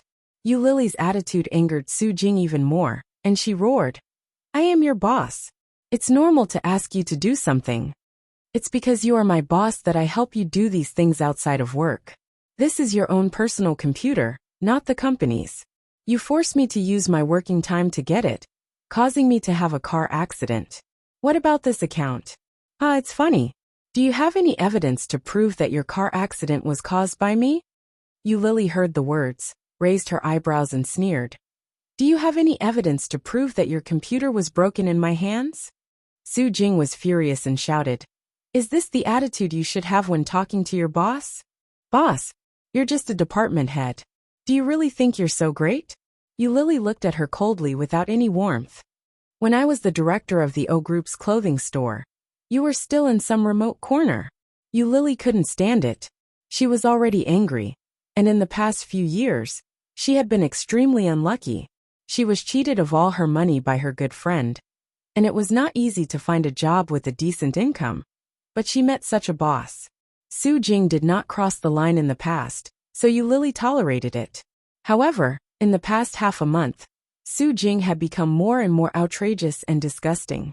Since she was going to be scolded anyway, she might as well avenge the people in the company. When Su Jing heard this, she laughed out loud. "What are you talking about? O Clan? Do you know what that place is? You haven't even finished your university studies, yet you want to be the director of the O Group? Ha ha ha ha ha." Yu Lily dropped out of school when she was in her junior year, which was her eternal regret. At this moment, being brought up by Su Jing as a joke had undoubtedly stepped on Yu Lily's sore spot. Yu Lily looked at Su Jing coldly, and the temperature in her eyes was getting lower and lower. She sneered sympathetically and said, "No wonder your husband stared at me last time. It turns out that you look like a zombie when you smile. With your size 43 horse face, you need to use double hyaluronic acid, right?" Chapter 700. Yu Lily was injured. When she stepped back, her wound was pulled, and she felt a burning pain. But she quickly avoided it. Yu Lily looked at Su Jing and sneered, "The zombie is angry. What do you want to do? Kill me?" Su Jing's face was even more ugly. She turned around and picked up the stapler on the table, smashing it toward Yu Lily's face. Yu Lily reached out to block it, and the stapler hit her hand, causing a sudden pain. Then, Su Jing rushed toward her and grabbed her hair. Yu Lily felt more pain when she was pressed. When she looked at Su Jing's ferocious face, she was even more annoyed and shouted, "Are you King sick? Help!" The door of Su Jing's office was not closed, so people quickly ran in from outside. Everyone saw that they were fighting together, and quickly came forward to pull them apart. Su Jing's movements were getting bigger and bigger, but Yu Lily couldn't. She felt a burning pain in her body. She looked down and saw that some of the gauze was bleeding again. King retard. Yu Lily clenched her teeth in pain and held her breath in her heart. She picked up the stapler on the ground and threw it towards Su Jing's face. Pa! The stapler landed firmly on Su Jing's chin with a dull thud. Su Jing screamed and covered her chin. She was in so much pain that she burst into tears and shouted, "Yu Lily, you bitch, you broke my new computer and hit me. Do you think that you can use the male colleagues in the company to stand on your side, just because you are beautiful?" People around heard this and looked at each other. "Everyone help me get justice. Yu Lily wants to keep my 120,000 yuan computer for herself. It took me a long time to save up money to buy it. It took me half a month to send it from the United States. I haven't used it yet, but it was stolen by her. She said it was a car accident. Bah! It is clear that she wants to steal my computer and make up a trick." The colleagues who had a good relationship with Yu Lily all looked at Yu Lily. One of them asked, "Lily, is it true?" Yu Lily was so angry that she laughed. On her beautiful and delicate face, there was contempt and disdain. Yu Lily looked at Su Jing and asked, "How many kilograms of hyaluronic acid did you inject? Not only is your face big, but your skin is also so thick. If you remove the powder, you will probably have a natural hornet's nest." Su Jing couldn't stand it when others insulted her face. Especially when Yu Lily said all kinds of insults without a single dirty word. She was so angry that her body trembled. She was so excited that she was about to stand up. Su Jing almost rushed up to hit her, but soon she rolled her eyes and seemed to think of something. She sneered, "Yu Lily, do you know how long you will be sentenced for a crime worth 120,000 yuan? At least a few years. I originally wanted to give you a chance to repent and reflect. Ha! I didn't expect you to be so ungrateful. Then don't blame me for being impolite. Yu Lily, Su, don't blame me for being rude. Either you compensate and settle it in private, or I will see you in court. A crime of more than 100,000 is enough for you to suffer." Su Jing stood there looking domineering. She looked at her with hatred in her eyes. Yu Lily felt ridiculous. When she was about to say something, a security guard came in and said, "Yu Lily, someone is looking for you." Behind the security guard was a middle-aged man carrying a box. When the box was opened, it was a badly damaged laptop. Chapter 701. "Excuse me, which one of you is Miss Yu Lily?" "I am." Yu Lily responded. "I am the director of the distributor of this computer company. My surname is Wu. Just now, a gentleman sent this machine to our testing department for testing. After verifying the serial number and the internal information of the model, we found that this machine is a second-hand mobile phone we sold half a month ago, worth 48,888 yuan. But I heard that you asked the gentleman for the price of a brand new machine, 120,000 yuan. The gentleman thought it was very unreasonable, so he entrusted me to verify it and report the situation to you." "Second-hand machine? More than 40,000 yuan?" Yu Lily was stunned, looked at Su Jing, and blurted out, "Didn't you say 120,000 yuan? Are you lying to me?" Su Jing's face suddenly changed and she roared, "Nonsense! More than 40,000 yuan? I obviously bought it for 120,000 yuan. Now it was broken by this woman, and I haven't used it a few times." The man's expression was a little strange, and he said, "Are you the original owner of this machine?" Su Jing's face changed slightly, but she quickly calmed down, nodded, and said, "Yes." The man took out a piece of paper from his pocket, opened it, and said, "Ms. Su Jing, right?" Su Jing did not speak, looked at his hands that were opening the paper, and the original expression on her face suddenly changed. "This is the record list of your purchase from our company half a month ago, with your ID number and your autograph on it. The total price is 48,888 yuan. For the time being, there is no brand new model in our domestic branch. If necessary, it needs to be imported directly from the United States. Yulili opened her eyes wide, took the bill, and saw the name of the transaction Su Jing. And the signature on it, Yulili had seen countless times. Isn't it Su Jing's autograph? That is to say, this computer was actually purchased by Su Jing, and she lied to me. She wanted to cheat me of my money. Yulili saw it clearly and was furious. She held the paper, pointed to the autograph and shouted, "Su Jing, how do you explain this?" Su Jing's face changed greatly, and she was speechless for a while. Everyone was speechless, and the way they looked at Su Jing had changed a lot. Just now, it was true that Yulili broke Su Jing's computer, and it was also true that Yulili had a car accident. Seeing Su Jing's angry look, everyone subconsciously thought that it was true. However, no one had expected such a sudden turn of events. What is going on? Just now, Su Jing said that she wanted to let Yulili go to jail. But now, Yulili became the victim. What? It turns out that she wants to cheat money. Isn't Sister Su very rich? Why would she want to cheat Lily's money? Hey, I'm afraid it's not as simple as cheating money. She just said that Yulili stole her computer, which is worth more than 100,000 yuan. She will be sentenced for a long time. What's the big deal now? Su Jing herself has become a fraud, and the evidence is conclusive. Chapter 702. And the person who came to deliver the computer, after seeing such a scene, took out a thick yellow envelope from his satchel and said, "This is the compensation that the gentleman just gave you. It is 50,000 yuan in total. Please count it." Then he handed it to Yulili. Yulili was so angry that she grabbed the envelope and saw the 5 dozen bills in it at a glance. After counting out 1,100 yuan, she threw the rest to Su Jing and said, "I will compensate you, but there is a lot of debt between us. Now there are witnesses and material evidence. Everyone knows that you want to cheat me. The amount of fraud is as high as 100,000 yuan. Sister Su, do you know how to sentence you?" Su Jing's face became more ugly and suddenly became as pale as paper. Seeing this, Yulili's smile on her face became more bright and she said, "What? Weren't you very arrogant just now? Why are you so quiet now? Didn't you say you were going to sue me? Sue me, Su Jing. It's okay to be a bad person, but it's not good to be so blatant, right?" Obviously, Yulili was more arrogant and domineering than before. The sudden changes of the situation, one after another, made Su Jing unable to guard against it. Originally, she wanted to use this second-hand computer to frame Yulili, saying that she had stolen her computer parts, so that she could be charged with theft.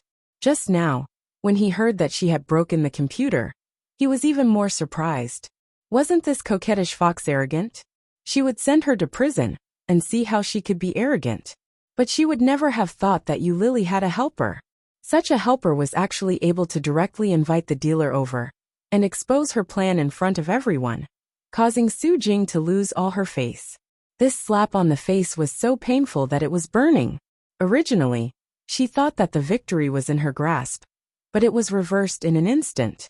This made Su Jing, who had always been independent and had a sense of superiority, unable to accept it at all. Her face suddenly became serious and she said, "How can you prove that this computer is mine?" The person from the dealer hadn't left yet. Hearing Su Jing's words, he immediately said, "We have the data records of the hard disk and CPU inside, as well as the matching serial numbers and codes. If you don't think this is your computer, we can check the system. It's very difficult to fake." Su Jing was speechless, and her expression turned even uglier. While she was speaking, she heard Yulili's voice. Everyone looked over and saw that she was on the phone. After she reported the address, she said, "There is a supervisor in the computer department named Su Jing, she." Only then did everyone realize that Yulili was calling the police. No one had expected Yulili to be so straightforward, including Su Jing. Su Jing's first reaction was to pounce over and shout, "Bitch, what are you doing?" Yulili was injured. At the same time, because of Su Jing's sudden attack, She was not prepared at all. Being pounced on like this, he staggered and took a small step back. However, because of this, the phone also fell to the ground, and the interface displayed the 3 numbers 110. Just looking at it made people feel shocked. Su Jing picked up the phone and said, "It's okay. I'm sorry." Chapter 703. Su Jing roared. "What do you want?" "I want to call the police." "Didn't you see it?" Yu Lily spread her hands and looked innocent. "But the phone was hung up by you. You made me have to call again. It's not appropriate for you to do this." Su Jing gritted her teeth and said, "Yu Lily. Hey, what's wrong?" Yu Lily smiled, which made Su Jing tremble with anger. Su Jing calmed down, took a deep breath and said, "Let's settle this in private." "What do you want?" Yu Lily sneered and looked at her coldly. "I don't want anything. I just want to call the police and sue you for malicious fraud. Don't go too far. How much money do you want? Tell me." Yu Lily ignored her words and continued to say, "As for other things, such as you used working hours to invest in stocks, forced the people under you to do personal things during working hours, and then forced us to work overtime and so on. Everyone knows about these things, but you are so good at hiding it from the higher-ups. The higher-ups don't know about it yet. Now that the boss knows about it, I'm afraid he can't agree with your character. Can he? Right, Mr. Li?" While talking, he looked at the door behind Su Jing. When Su Jing heard that, her face suddenly changed. She turned her head and saw the big boss, Mr. Li, standing behind her. His middle-aged fat face was very ugly. Mr. Li came in and looked at Su Jing's face, which was so ugly that it was almost sweating. He shouted wildly, "What the hell is going on? Everyone is gathered here. Don't you need to work? Don't you need to work?" The strong smell of ointment on Yu Lily's body and the bleeding wound wrapped in gauze were very eye-catching. Mr. Li saw Yu Lily's clothes and asked, "You, what's the matter?" Yu Lily gave a brief account of what had happened, but when it came to Su Jing's actions, she added a lot of embellishment. Several times, Su Jing wanted to interrupt, but Yu Lily did not give her a chance to do so. Mr. Li also deterred Su Jing with his eyes, so that she could not say a word. In the end, Yu Lily was a little thirsty. She shrugged and spread her hands. "If you don't believe me, you can ask them. Everyone on the scene is my witness." There is no doubt about Su Jing's ability, but her character is really intolerable. "Mr. Li, I advise you to consider replacing her. Didn't you find that this department changes people very frequently? It has a lot to do with this woman. But because this woman is your wife's cousin, no one dares to say anything." When Chief Li heard that, he got even angrier. "Work is work, relationship is relationship. Do you think I promoted her because of her relationship? Isn't it?" Yu Lily spread her hands again, looking helpless. Someone nudged her, hinting for her to keep quiet. But Yu Lily smiled and said, "I don't want to work here anyway. I know you won't fire her. Working for this kind of person is simply asking for trouble. Mr. Li, I quit." Li Lily was speechless. Yu Lily's straightforward words made everyone in the room secretly applaud in their hearts. But in front of Chief Li and Su Jing, everyone did not dare to be obvious. Chief Li's face became more ugly. When he was about to say something, Yu Lily said, "However, it is a fact that Su Jing wanted to cheat me. If you want to settle it privately, I don't want money. I just want Su Jing to apologize to me. Otherwise, I can only give her a taste of her own medicine."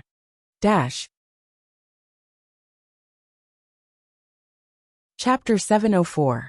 Apologize? Apologize to this bitch? Su Jing looked strange and said sarcastically, "Do you think I don't know that you now owe a lot of debt? You have no money, and you have to live like a princess. Who can stand you? You poor ghost, how much money do you want? Just tell me directly." Yu Lily sneered and said, "I want your husband. You should give him to me. Don't pretend to be rich. Apologize to me." When Su Jing heard that, she was even more furious and rushed in the direction of Yu Lily. The people around were all shocked and rushed forward to stop her.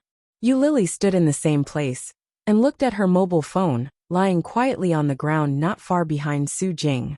She turned around, walked to Su Jing's desk, picked up the phone, and turned on the speaker. After pressing 2 numbers, Su Jing's face changed and shouted, "How dare you? Do you want to see if I dare?"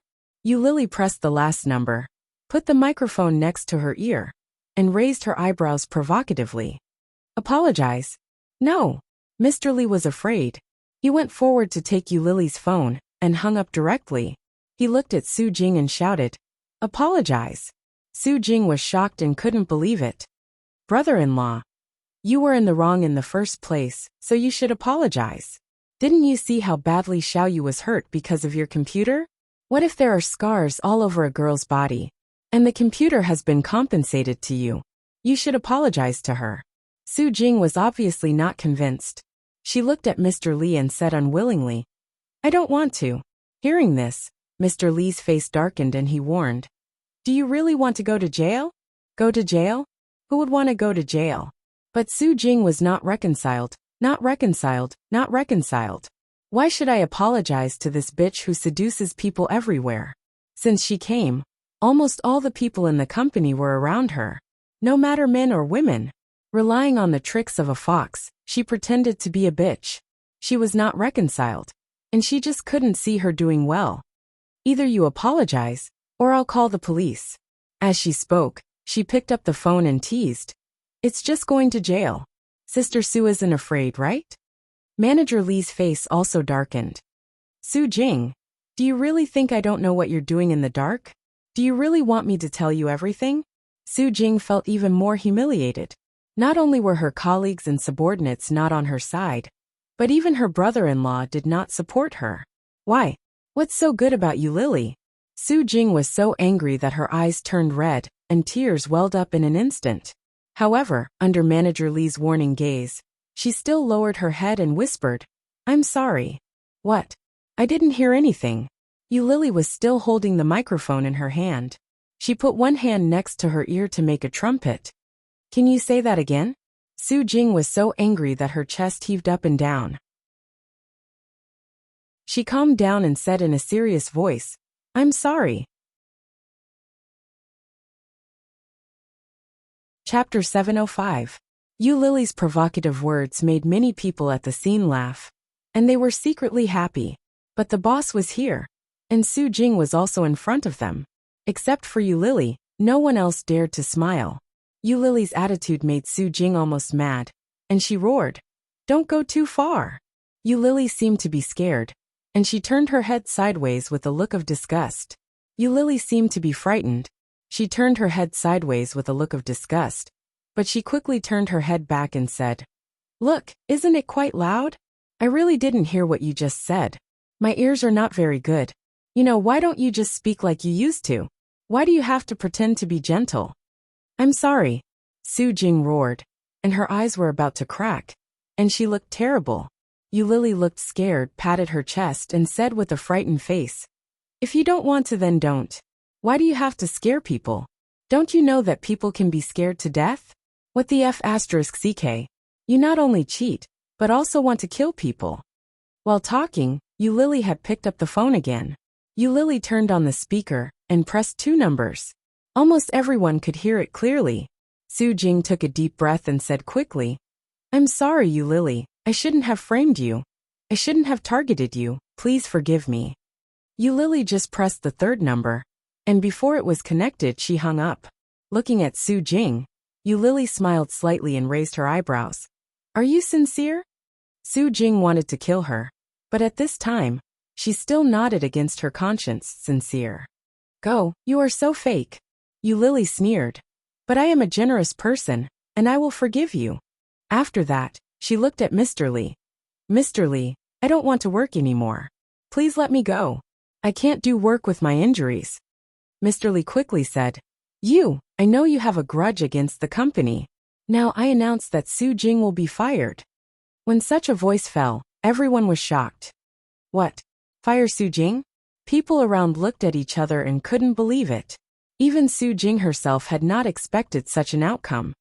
"No, brother-in-law." However, before Su Jing's voice had finished, she had been interrupted by Mr. Li. Mr. Li looked at Yu Lily and said in a high voice, "Little Yu, stay at home and recuperate. Don't worry about the company. I will give you half a month to adjust your vacation." When you come back, you will be the head of this department. What do you think? Such a result was undoubtedly dropping a heavy bomb on Su Jing once again. Su Jing stood dumbfounded on the spot.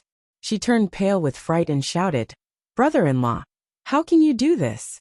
Mr. Li ignored her directly and looked at Xiao Zhang of the HR department and said, "Go through the resignation procedures for Su Jing. Such a person will cause public anger in the company. It's better to ask her to leave early."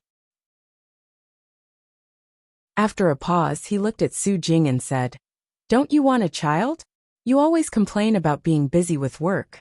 Now I'll give you this time to have a child and raise the child. Adjust yourself well and get ready to have a child." Chapter 706. Why not? The company is mine. I can keep whoever I want. Mr. Li's face darkened. Also, didn't I tell you not to call me brother-in-law in the company? It's not good. Mr. Li's heartlessness not only made Su Jing feel disheartened, but also Yu Lily herself was confused. What's going on? Mr. Li wants to keep me, but not Su Jing? Su Jing, who has been a supervisor for several years, is fired? Is this for real? Yu Lily felt like she was dreaming. She had done that and provoked him. But he still gave her a promotion? It was like seeing a ghost. Yu Lily was dumbfounded, but the others were already cheering. Yu Lily is a supervisor? Damn, if Yu Lily can't be a supervisor, who can be a supervisor? Don't forget who helped you with the case in CG Village. Yes, and the case of Wanli Technology. Damn, if it weren't for her, I would have been killed by Su Jing. Ah, you have all been helped. I thought I was the only one who got benefits. I was wondering if Lily was secretly in love with me. Bah! You think too much. Lily is a goddess. Do you know what a goddess is? She can only be seen from a distance and not played with. The discussion around her sounded, and Yu Lily continued to be in a state of confusion. Su Jing protested and shouted, "How can you do this? Who is Yu Lily? Can she lead this department well? Brother-in-law, don't be fooled by her beauty." That's right. You mean I only look at her appearance and not at her ability? Mr. Li's face darkened. If that's the case, you would have been fired long ago. Do you think I will keep you in the company for so long? Do you really think I don't know what you are doing in secret? Su Jing, don't blame me for offending you. Su Jing was stunned when she heard that. Mr. Li ignored her, looked at Yu Lily and said, "Xiao Yu, you go back first. Come back after a while. It will not be good if there are scars on your body." Yu Lily suddenly came to her senses and stammered, "Mr. Li, are you serious?" "Of course." Mr. Li's expression softened a little. "I've seen your ability. The report you wrote a few days ago was very good. I believe you can do it. Also, you seem to be very popular. Keep it up in the future." Only then did Yu Lily completely recover. Her face was full of joy, and her heart was inexplicably touched. With Su Jing at the top, Yu Lily hadn't gotten any big projects, and she hadn't had any opportunities to stand out. She thought she could only show off in front of her colleagues. Who would have thought? Who would have thought? Yu Lily nodded excitedly and shouted in a loud voice, "Definitely." Mr. Li nodded in satisfaction. "Go back first. I'll ask the driver to send you." "No need, I can go back by myself." "Yes, you can go downstairs. I'll ask the driver to wait for you at the door." Yu Lily was too lazy to take a taxi, so she nodded and said, "Thank you, Mr. Li." Mr. Li's eyes were even more curved, flashing a trace of strange light that no one noticed. Then he pressed the elevator and went upstairs again. Chapter 707. Among them, the one who was the most upset should be Su Jing. When Su Jing heard the cheers of the crowd, she was full of disbelief. Especially when she saw that they were so happy and proud, she was even more angry. With a scream, Su Jing rushed in the direction of Yu Lily and shouted, "Bitch, you must have used some bad means. You must have slept with him. Otherwise, how could you be promoted? There are many people more qualified than you. Anyone can be promoted, but why you?"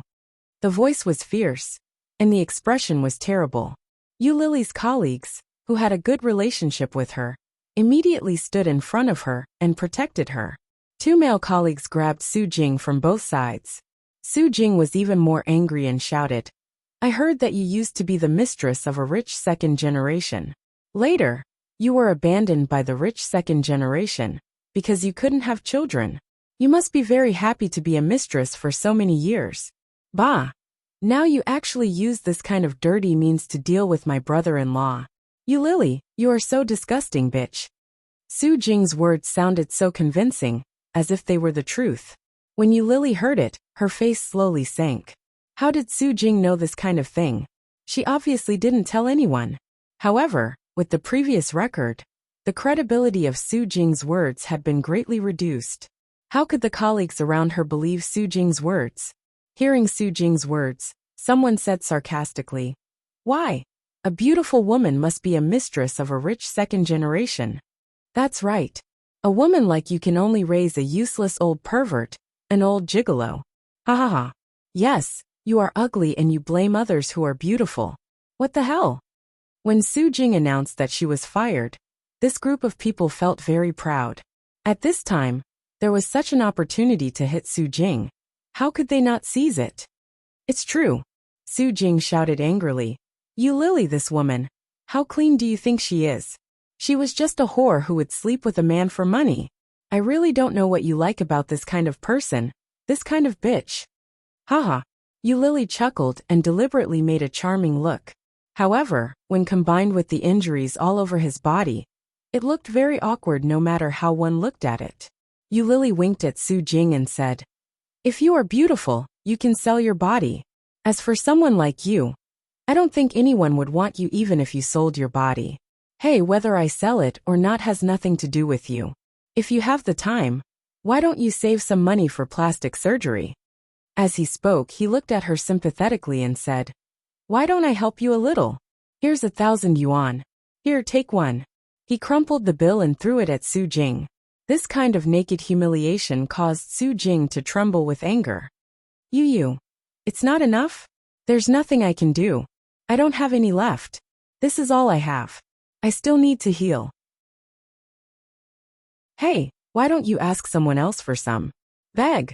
What kind of person would ask someone for money? Yu Lily's words were undoubtedly lethal to a woman like Su Jing, who had always prided herself on being a wealthy woman. Being held back by two male colleagues, Su Jing felt like she was suffering from internal injuries. Chapter 708. When she went downstairs, she found that Mr. Li's driver was already waiting for her downstairs. After being sent home, Yu Lily took out the key and opened the door. This was a relatively old community, the rent was relatively cheap, and the community environment was safe. So Yu Lily had lived here for 2 years. The door was a relatively thick security door, and when she opened it, she saw a small living room. This was a single apartment, with 1 bedroom and 1 living room. But there was only a small sofa in it, and there was not even a TV. Not far from the sofa was a small computer desk with a notebook on it, and behind it was a small table for eating. After putting these things, there was only a walking path. The kitchen and the toilet were connected, and the total area was less than 3 square meters. But the decoration was very beautiful and clean, very leisurely and modest.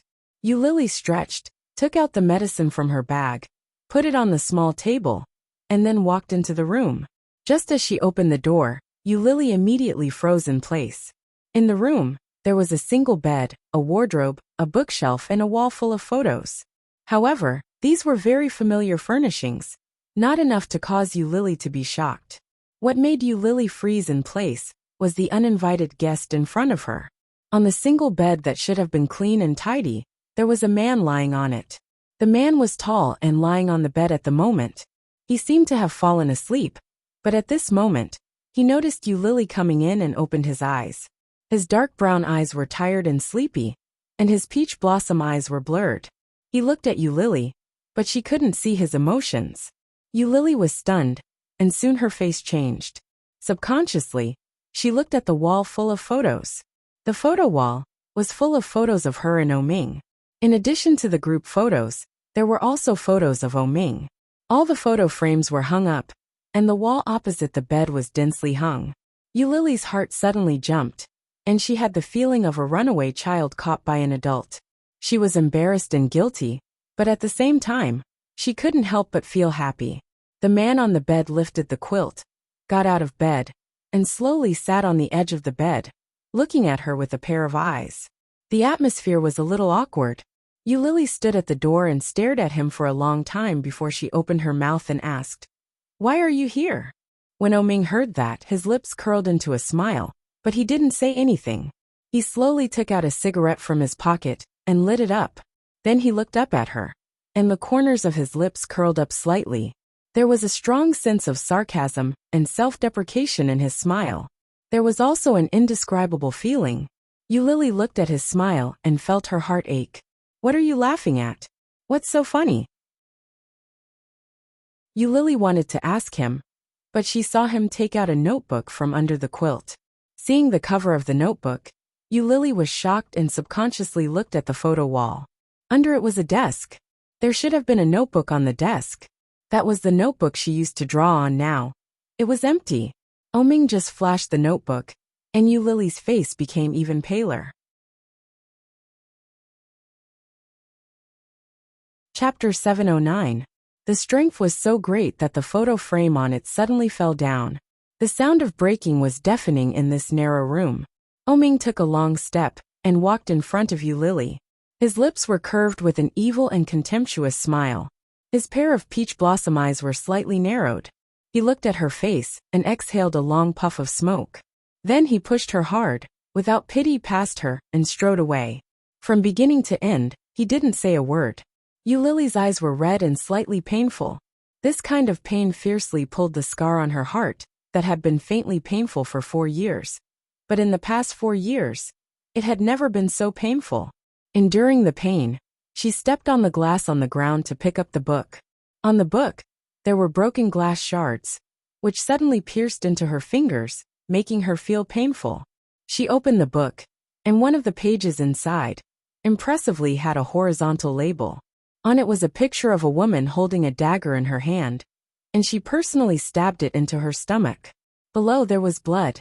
Next to it was the words, "I am pregnant with Ming's child, but I don't want to keep it. What should I do?" "Then don't keep it. I went out to buy medicine, and the doctor said to take it for 3 days. On the 2nd day, I broke up with him. I don't want to be with him. This kind of man is not someone I can handle at all. He is too abnormal, too dictatorial, too king. I want to be free. Let's go, Lily." The next day, he didn't agree with her proposal to break up. She was angry and quarreled with him. At first, Ming just coldly warned her, but in the end, he pressed her on the bed, and Lily's stomach hit the edge of the bed. At that time, he pressed her down and put his knee on her stomach, warning her and noticing her abnormality. Later, he found that she was bleeding. A lot of blood. At that time, Ming was scared and stunned. What was Lily like at that time? She held her stomach, and her face was blue and white with pain. But when she saw him like that, she inexplicably had a kind of revenge pleasure. For 3 years, she had been kept by him for 3 years. In those 3 years, many people outside knew that she was Ming's girlfriend, and at the same time, many people knew that she was kept by him. A kept woman. What a disgusting word. Because of these 2 words, she received a lot of supercilious looks. He could finally be free. Lily was bleeding at that time, and her body was already covered in cold sweat. His face was pale, but he let out an extremely cruel laugh. Such laughter was not only cruel to Ming, but even Lily herself had never imagined that she could laugh like that. "Ming, do you know? I'm pregnant." Ming was stunned. He looked at the large pool of blood below her, and was at a loss of what to do. "Your child has been squashed to death by you. Are you happy?" Happy. She didn't know if Ming would be happy, but she herself wasn't as happy as she had imagined. On the contrary, there was an indescribable sadness. Her child, her first child. How magical! There was actually a small life inside her body. But now, for the sake of her so-called freedom, she was going to eradicate this little life. She cried and laughed at the same time. Looking at Ming, she fainted from the pain. When he woke up, he was in the middle of surgery. The doctor said there were 2 gestational sacs. Chapter 7:10. The smoke rose slowly, with a light smell of tobacco, and the whole car was a bit depressed. Oming sat in the car, with an ashtray in front of him. There were already 4 or 5 cigarette butts in the ashtray. Looking at the dark sky ahead, Oming's mood was indescribably empty. Just in the afternoon, when he just saw the photos on the wall, he thought. However, it was just what he thought. Shock, anger, and unspeakable sorrow. It turned out that his children were not killed by himself. However, this fact was more hurtful than Lily's words in the past. How much hatred did he have to kill his first child, his own pair of twins? How much did he hate him, that he didn't even want his own children? She had been with him for 3 years. 3 years, even a dog would have feelings, let alone a person. Oming looked at the sky in the distance, and in his dark brown eyes, there was only indifference. Putting out the cigarette, Oming started the car and slowly drove on the road. From now on, the original Oming was completely dead. After Li Xiqing took over the company's affairs, the company's performance was much better than before. So much that Su Qianxi was proud, but also indescribably frustrated. She thought that she had done a good job. Looking at the quarterly report in her hand, Su Qianxi felt a bit of a headache. The children were running around in the living room, chasing each other, and playing until they were all sweaty. Su Qianxi put the document back and looked at the time. It was almost 6 o'clock. She raised her voice and said, "Quiet down and rest. Come and sit for 10 minutes." Li Jianrui chased after Li Mosen with a smile, suddenly stopped and shouted, 123 blockhead, don't talk and don't move. Li Mosen and Li Jianxian stopped at once. Both of them were panting, but they really didn't move. Li Jianxian still maintained the running posture, and Li Mosen looked like he wanted to speak. Such a strange scene. Su Qianxi couldn't help laughing and shouted, "The password is invalid." Li Mosen and Li Jianxian suddenly breathed a sigh of relief, trotted over to the sofa where Su Qianxi was and sat down. Li Jianyue stuck out her tongue and ran toward Su Qianxi. She shouted, "Mom, why isn't Dad home yet?" Su Qianxi poked her nose and said, "Girls are not allowed to talk with their tongues out. Be normal." "Can a boy do it?" Li Jianxian asked. "Boys can't do it either. You have to learn from your parents and be more normal. Understand? But Uncle Luo Zhan is also like this when he talks to Dad." Li Mosen looked puzzled. Why can adults do it, but not children? Hearing that, Su Qianxi paused and quickly said, "Uncle Luo is not a boy or a girl. He is a man, so he can make such a joke. You children should not learn bad things, understand?" Oh, the children didn't really understand. Anyway, the result was that Uncle Luo was a bad example. Li Jianyue widened her big round eyes, which were dark and bright. She asked again, "Mommy, when is Daddy coming back?"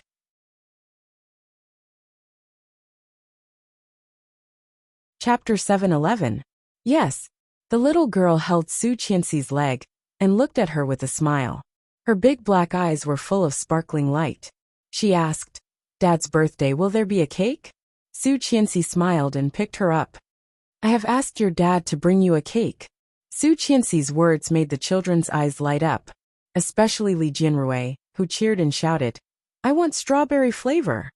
"What should I do?" "I bought chocolate flavor." A voice came from afar, and Li Xiqing walked in slowly from the outside. He was tall, and compared with more than half a month ago, he looked much better than before. When he first came back, Li Xiqing was too thin. Li Jianrui heard Li Xiqing's words, and her eyes lit up. She ran in the direction of Li Xiqing and shouted, "Dad!" Her short legs were running fast, and she ran in the direction of Li Xiqing, hugging his thigh. "Dad, hug." Li Xiqing held a big cake in one hand and held the little girl in the other. "Did you listen to the teacher today?" "Yes." "Kiss Dad." Li Jianyue reached out and hugged Li Xiqing's face. Li Xiqing's lips curled into a smile. "Happy birthday, Dad." Li Jianrui put one hand on Li Xiqing's shoulder and said with a smile, but her eyes couldn't help looking down at the cake in Li Xiqing's hand. "Dad, can I see the cake?" Li Xiqing laughed and gently knocked her forehead with his and said, "Eat first, and then you can eat the cake." Okay. Li Jianrui cheered happily. Then let's eat quickly. Li Mosen also walked over a little weakly and said, Uncle, happy birthday. Lu Sa just came out and said, It's time to eat. Go and tell Grandpa and Grandma to eat. Happy birthday. Li Jianxian shouted with a red face, and went to the kitchen to wash his hands. Su Qianxi walked to Li Mosen, put her soft hand on his head, and said softly, Don't call me uncle, call me dad. Li Mosen heard that and was stunned. He looked up at Su Qianxi, thinking that he had heard wrong. Su Qianxi looked at him, stroked his dark brown hair, and said, Call me mom, don't call me auntie. Li Mosen's fair and tender skin blushed when he heard that. Li Mosen nodded his head vigorously. With a look of surprise on his face he shouted, Mom! Daddy! Happy birthday to Dad. She had him look in Li Xiqing's direction. Li Mosen turned to look at Li Xiqing excitedly and shouted in a loud voice, Dad, happy birthday! Li Xiqing's eyes softened as he handed the cake to Su Qianxi. He bent down and picked up his son. Thank you, son. This is the best birthday present I've ever received. Son. Li Mosen felt like he was dreaming. He reached out and hugged Li Xiqing, laughing happily. Dad, happy birthday. Li Xiqing's smile widened as he walked toward the dining room with the little guy in his arms. Let's go eat. Li Jianxian watched from afar, and felt inexplicably uncomfortable. This was his father, not Li Mosen's father. Mosen was not even a child of the Li family. Why did he have to call him father before him? He hadn't called him father yet. Thank you, son. This is the best birthday present I've ever received.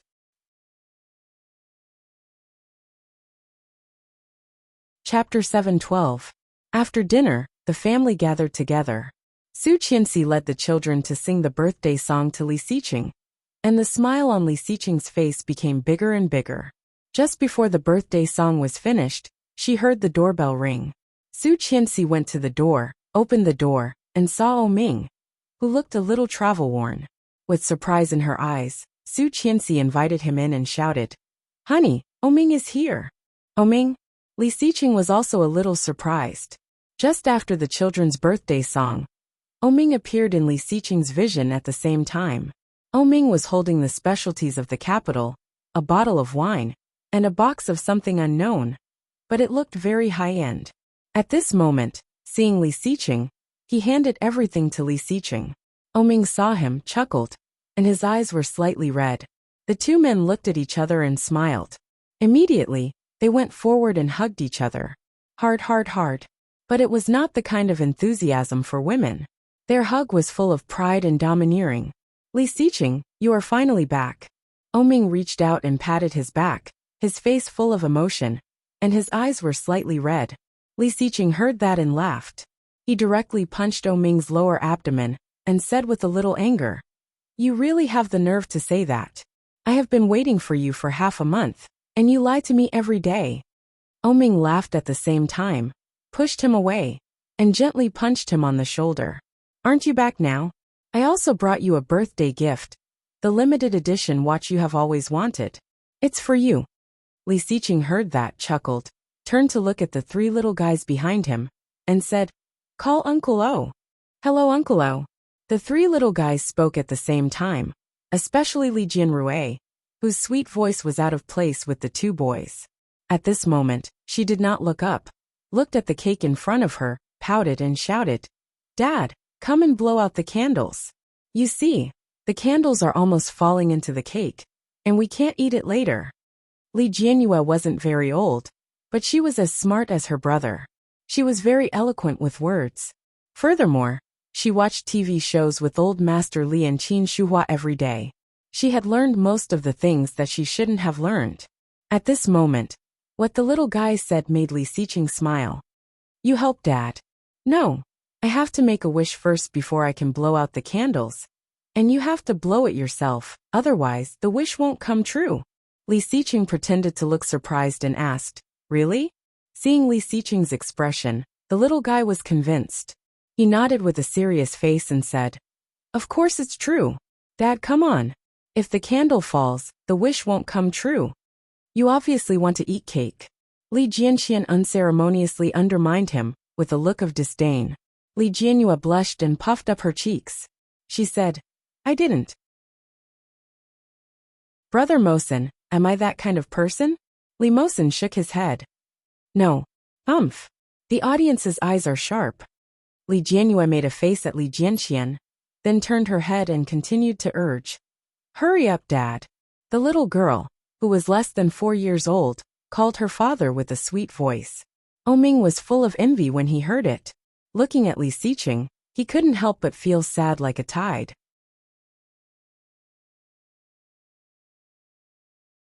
Chapter 7:13. If his children were still alive, how old would they be now? Were they 2 boys or 2 girls? Or like Li Xiqing, a boy and a girl? Oming's mood swings had never been obvious, but this time, Li Xiqing clearly sensed his envy. Li Xiqing's eyes darkened, and he gently patted Oming on the shoulder. Wait for me. Then he coaxed the children and said, Coming. Walking over, he pretended to make a wish, and then blew out the candles. Li Xiqing took a long time to pull out the 31 candles. Under the children's eyes he cut the cake. The children all cheered and shouted in unison, Happy birthday! Li Xiqing cut the cake, and Su Qianxi helped him. He distributed the cake to the children, and looked up at Oming. Come here, take a piece. Oming chuckled, walked over, and sat down on the sofa. The elders were all behind. Captain Li looked at Oming and said, Xiao Ming, you are not married yet? Do you have a girlfriend? Oming smiled and shook his head slowly. No. You don't plan to find one. Not for the time being. Oming smiled, took the cake from Li Xiqing, and handed it to Captain Li. Grandpa, eat the cake. Captain Li took the cake and asked with a smile, Your father won't rush you. Aren't you in a hurry? Well, I told him to focus on his career first. His career has been very successful. You see, your O group has been like a rocket in recent years. Isn't that enough? A man still needs a family. Only when he has a family can he have a better career. Grandpa, why are you so interested in his relationship? Li Xiqing glanced at the old man, and handed another piece of cake to Oming. If you are free, help me take care of the children. I have something to say to Oming. Captain Li stared at him, a little angry, and said, You little brat, now you think your grandfather is long-winded? Hey, forget it, I can't care about you. Go. Oming put down the cake, said goodbye to Captain Li, and followed Li Xiqing out the door. However, not long after Li Xiqing left, Li Jianxian suddenly put down the half-eaten cake in his hand. His white cheeks blushed as he ran after him and shouted, Dad, wait a minute. Li Xiqing was dazed, paused, and looked behind him. A short and small figure ran over. Although he was young, his body proportions were excellent. Her black curly hair fluttered in the wind. Looking at Li Xiqing, she blushed even more. Li Xiqing looked down at him, his eyes deeper, with a meaning that Li Jianxian could not understand at all. What did you call me?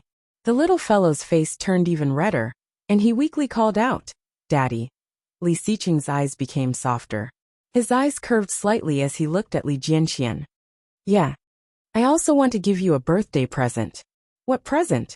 Li Xiqing smiled and took 2 steps closer, his eyes shining with surprise.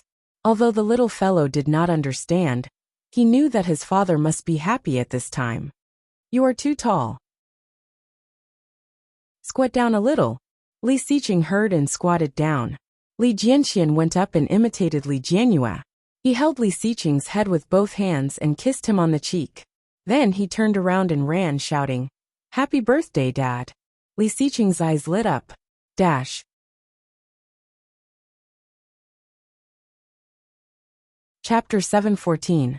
The little guy ran inside, and when he walked to the sofa, his little body stumbled. Li Xiqing was shocked and couldn't help but remind him, Be careful. The little guy turned his back to Li Xiqing, blushed, lowered his head, and trotted in.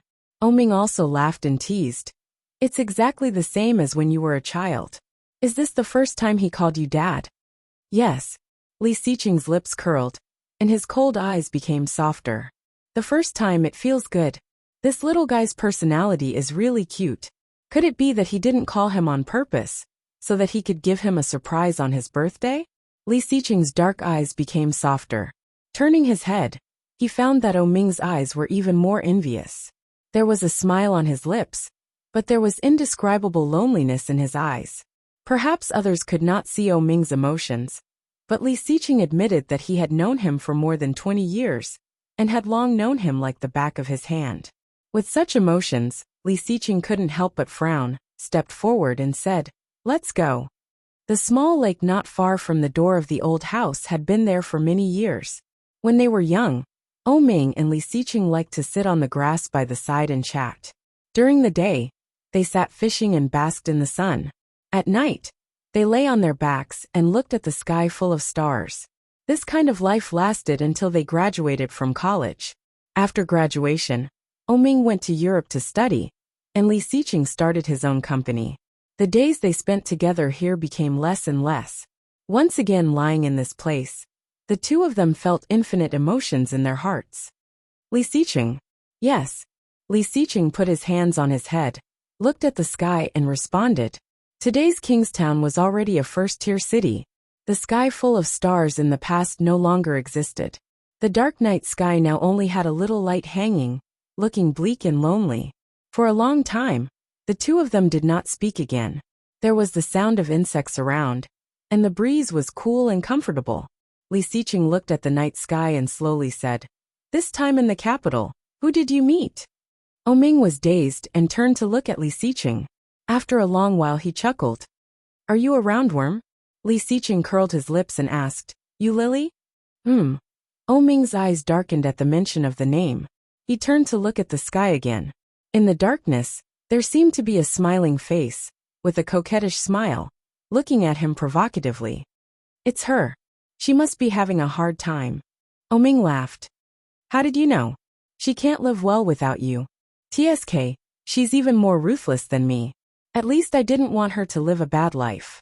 Ming shook his head and removed his hand from under his head. His voice was distant and lonely. "Do you still remember the reason why we last met? The woman had a miscarriage." "Yes, for the past 4 years. I've always thought that it was my fault, that I crushed my own child to death." Ming's voice was a little choked. In front of his only good brother, Ming had no intention of hiding anything. He turned his head and said, "But in fact she took the medicine. She planned to have an abortion. It's twins. 2 children." Li Xiqing felt a sudden knock on his heart. Deep in his heart, he could not hold back his anger. Twins. They were actually 2 children.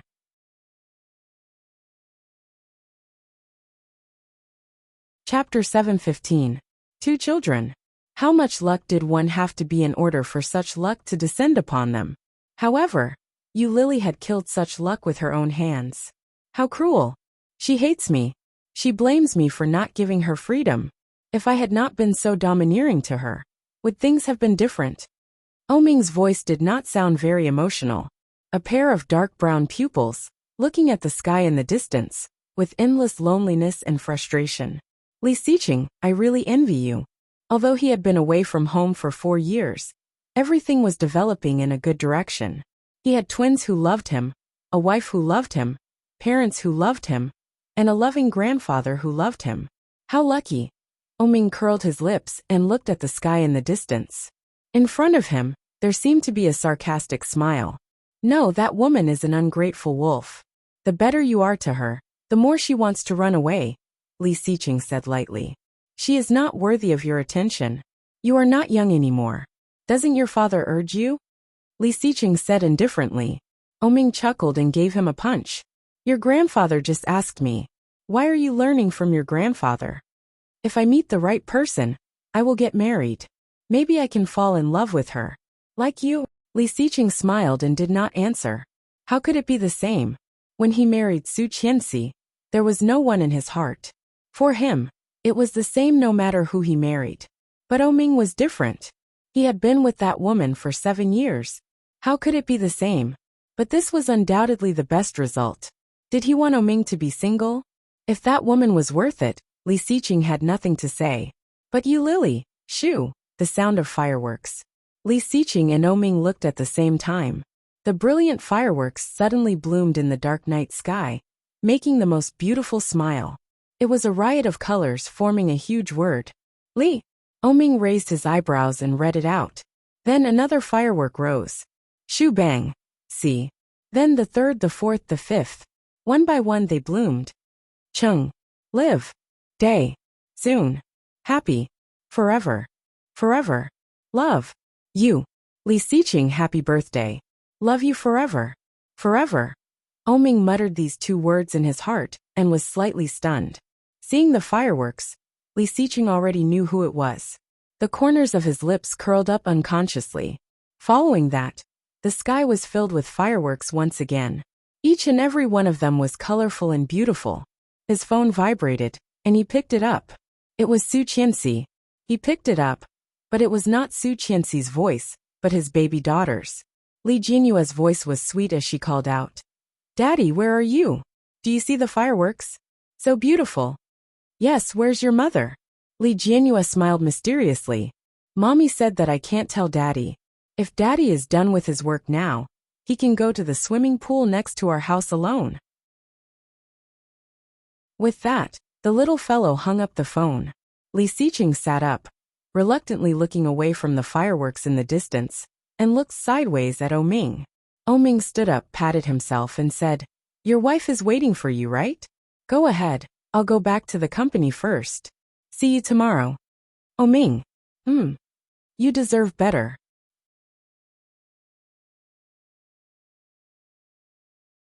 Chapter 7:16. She deserved better. Oming chuckled and gently hammered him on the shoulder. Without saying anything, he smiled and waved his hand. Then he went into the old house, picked up his things, and left. After the black Lamborghini drove away, Li Xiqing turned and walked toward his swimming pool. He hadn't gone swimming for a long time, and he remembered that Su Qianxi didn't know how to swim. Why would he go there? Li Xiqing had already imagined a lot of pictures. For example, sex. This should be called a birthday gift, right? Curling his lips, Li Xiqing walked faster and faster. However, when he walked to the edge of the swimming pool, it was dark. It seemed that there was nothing. Standing there for a moment, Li Xiqing did not intend to move, but the smile on his lips was getting deeper and deeper. Suddenly, the lights in the surroundings lit up. Li Xiqing was dazzled by the sudden light, and his eyes curved. It was expected, but the effect of the surprise did not decrease. The bright yellow light shone under the swimming pool, turning the whole pool golden. There was a beautiful golden LED light shining at the bottom. Li Xiqing looked down and clearly saw his name. Li Xiqing, I love you. Right in the middle of the swimming pool, there was a bubble. Just above the bubble, there was a box. It was a big red square box with ribbons on it, looking mysterious and beautiful. There was a long thin line tied to the ribbon. Li Xiqing looked along the thin line and found that the other end of the line was at his feet. Picking up the long line, Li Xiqing slowly pulled it, and the bubble was guided to this side by him. Taking the box up, Li Xiqing pulled the ribbon open, and there was a big piece of clay lying inside. On the clay, there were 3 small handprints and a slightly larger handprint. In front of the handprint were written Sun, Yu, Qian, and the word CI was written on the big handprint. Under the clay, there was a small white whiteboard with crooked colorful writing. Dad, happy birthday, love Ursu. Li Xiqing saw this thing, and his eyes became softer. The softest part of his heart felt like it was hit by a stove, and he suddenly felt warm. His children, his wife. So nice. Hearing the sound of high heels behind him, Li Xiqing squinted, stood up, and turned around. Su Qianxi was wearing a bright red dress that was different from usual. It was a sleeveless backless dress, outlining her even and graceful figure. At the moment she was smiling at him. Li Xiqing looked at her and also smiled happily. Su Qianxi stepped forward and put her arms around his neck. Smiling charmingly, she looked up at him with her big eyes and whispered, Mr. Li. Mrs. Li, Li Xiqing bowed his head, his forehead against hers, and said softly, You did all this? Su Qianxi heard that and chuckled. Mimicking him, she asked, What do you think? Li Xiqing's big hand held her eyes, his smile widening. Gazing down at her, his voice low and magnetic, he slowly said, I love you too. After saying that, he lowered his head and kissed her lips. Gently and tenderly his hands tightened, holding her even more firmly. A light kiss and a light taste.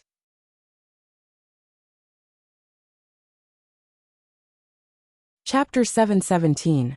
Hearing his words, Su Qianxi blushed. In front of her, Li Xiqing's eyes were dark, like a galaxy full of stars, breathtakingly beautiful. One look was enough to make her forget to leave. Gazing at him, Su Qianxi stood on her tiptoes and kissed his lips, imitating how he usually kissed her, gently and gently. He did not move, and Su Qianxi felt a little discouraged, but then she noticed his teasing eyes. Annoyed, she put her toes down, but her waist was suddenly tightened. His eyes were full of smiles, and his voice was low and soft. Go on. Su Qianxi was reluctant, pouted and looked away. Today is my birthday, Mrs. Li. With a smile in his eyes, Li Xiqing lowered his head and gently kissed her cheek. Go on. Su Qianxi blushed and whispered, let's go back to the room. Li Xiqing's smile on her cheek widened. He carried her in his arms and walked in the direction of the house. Put me down first. It's not good to be seen by the children. There is nothing wrong with it. Is it not normal for dad to carry mom? Li Xiqing whispered in her ear. The children all know that their dad wants to carry their mom, and their thoughts are still very pure. Did he mean that Su Qianxi's thoughts were not pure? Su Qianxi blushed even more, gave him a stare, and was about to get down. However, Li Xiqing held her more firmly and whispered, don't move. I can't help it. Su Qianxi was speechless. Blushing, she lowered her head and whispered, pervert. Li Xiqing's voice was low and gentle, with an indescribable magnetism. Holding her, he walked faster and whispered in her ear, I have always been like this. You like it too, don't you? At this time, it was only 9 p.m. The children and Grandpa had already been sent to bed, leaving only Qin Shuhua and Li Xiao in the living room. The old couple was watching TV. Seeing Li Xiqing coming in with Su Qianxi in his arms, Qin Shuhua immediately looked at Li Xiao and smiled. Su Qianxi's face was even redder. Covering her face, she buried her head in his chest and patted him gently, urging, hurry up. Li Xiqing's lips curled up as he walked toward the room. She reached out and opened the door. After he walked in, she closed the door. But before she could lock the door, he carried her into the house. As soon as he entered the room, he saw the bed covered in red roses. Li Xiqing chuckled and gently put her down. He whispered, I didn't expect you to be so romantic. Su Qianxi blushed and looked at him. She hugged his neck and whispered, in the Maldives when we first went there, did you put those roses? That was 5 years ago, when Grandpa forced her to go to the Maldives with Li Xiqing for a vacation. When they just moved in, she saw a bed full of roses. Densely packed, it was very beautiful and fresh. Such flowers were already very expensive. The hotel should not have spent a lot of money on that kind of thing. Su Qianxi only realized this in the past few days.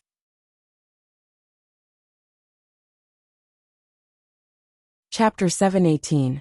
The fiery big palm moved gently from her waist to her back, gently stroking her smooth and delicate back. It was as soft as a peeled egg, smooth and delicate. Li Xiqing couldn't help but touch it a few more times, feeling even more unable to control himself. After a long time, Li Xiqing let go of her, breathing a little fast, and said, it's me. At that time, Chengyu was reading a comic in the company during her break, and the hero was quarreling with the heroine. After the heroine got off work, she returned home and found the bed full of beautiful rose petals, which was very surprising. The hero came out from under the bed and lifted the quilt.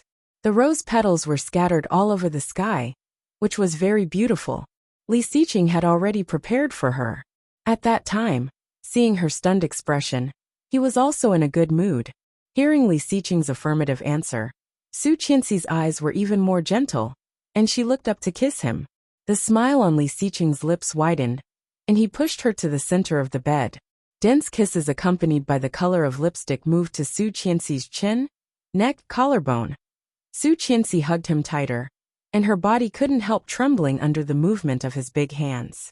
No matter how many times she had been with him, her body was always as sensitive as when she first met him. The feeling of numbness spread from the tailbone to the whole body, and Su Qianxi's whole body softened. Li Xiqing gently pulled her shoulder strap and kissed her affectionately and enchantingly, carefully as if he was protecting a precious work of art. Dad. Suddenly a child's voice came from outside.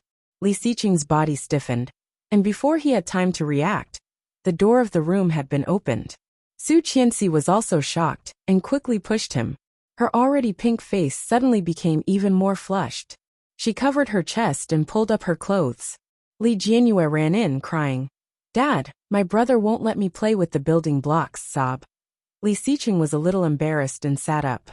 Su Qianxi turned around, blushing, and quickly put on her clothes. As for Li Xiqing, he had just kissed Su Qianxi, and had not had time to wipe off the lipstick on his mouth. Li Jianyue saw the lipstick mark on his lips, chin, and cheeks.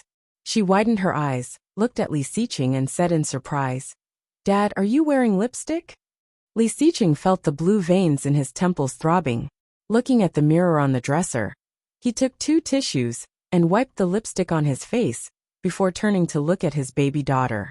At this moment, Li Jianyue's big eyes were wet, and she looked a little wronged. Her 2 eyebrows were arched and her little face had turned pink. She was wearing a cute princess nightgown and was hugging the Barbie doll that Rong Xian had bought for her previously. She looked at him with an aggrieved expression. "Daddy," Li Xiqing felt a little helpless.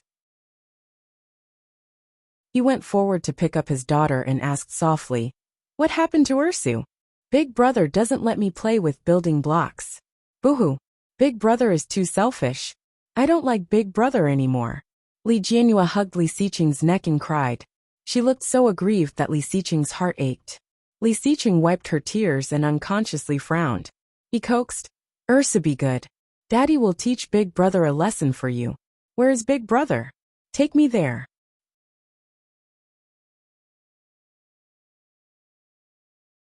Chapter 719. Li Xiqing smiled, held the little guy, and walked in the direction of the children's room. Su Qianxi tidied up her clothes, and then saw the little guy's appearance. She couldn't help but laugh. Watching the father and son leave, her face became hotter. The surprise she had prepared for him was still coming.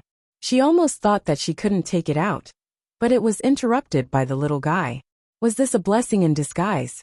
Su Qianxi's face became redder and redder. When Li Xiqing carried Li Jianyue to the children's room, he saw a big tall building block tower as soon as he entered. These blocks were all solid wood blocks he bought for Li Jianxian.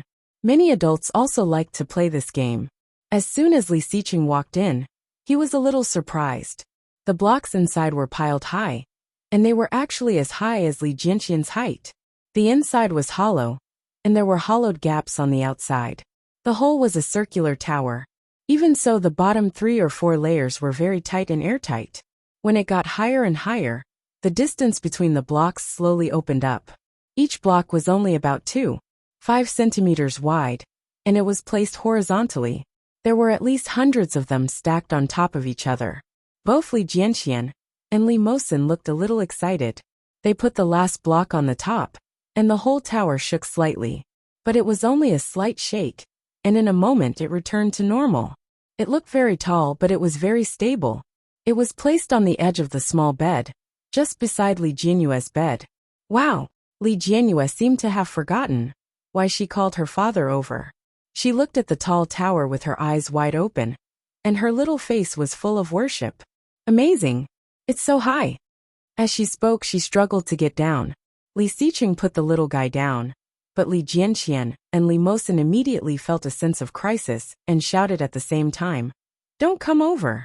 Li Jianyue was frightened by them and looked at them with a blank face. Li Jianxian and Li Mosin were carefully guarding the building block tower, for fear that Li Jianyue would come up and destroy it. "Dad!" Li Jianyue pouted and looked at Li Xiqing behind her, pretending to cry again.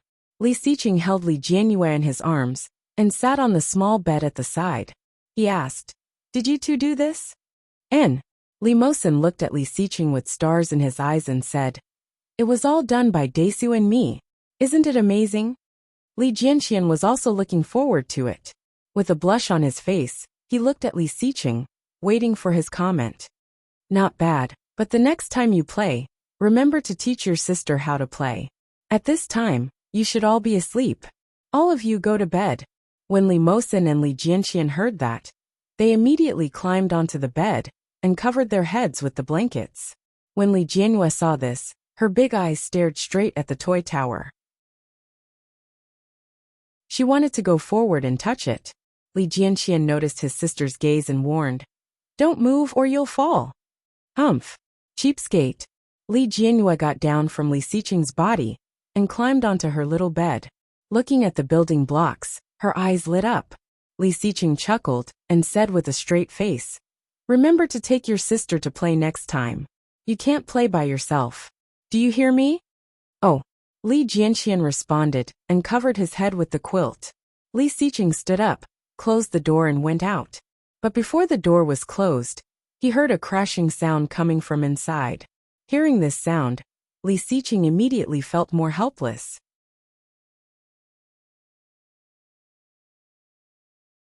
Chapter 720.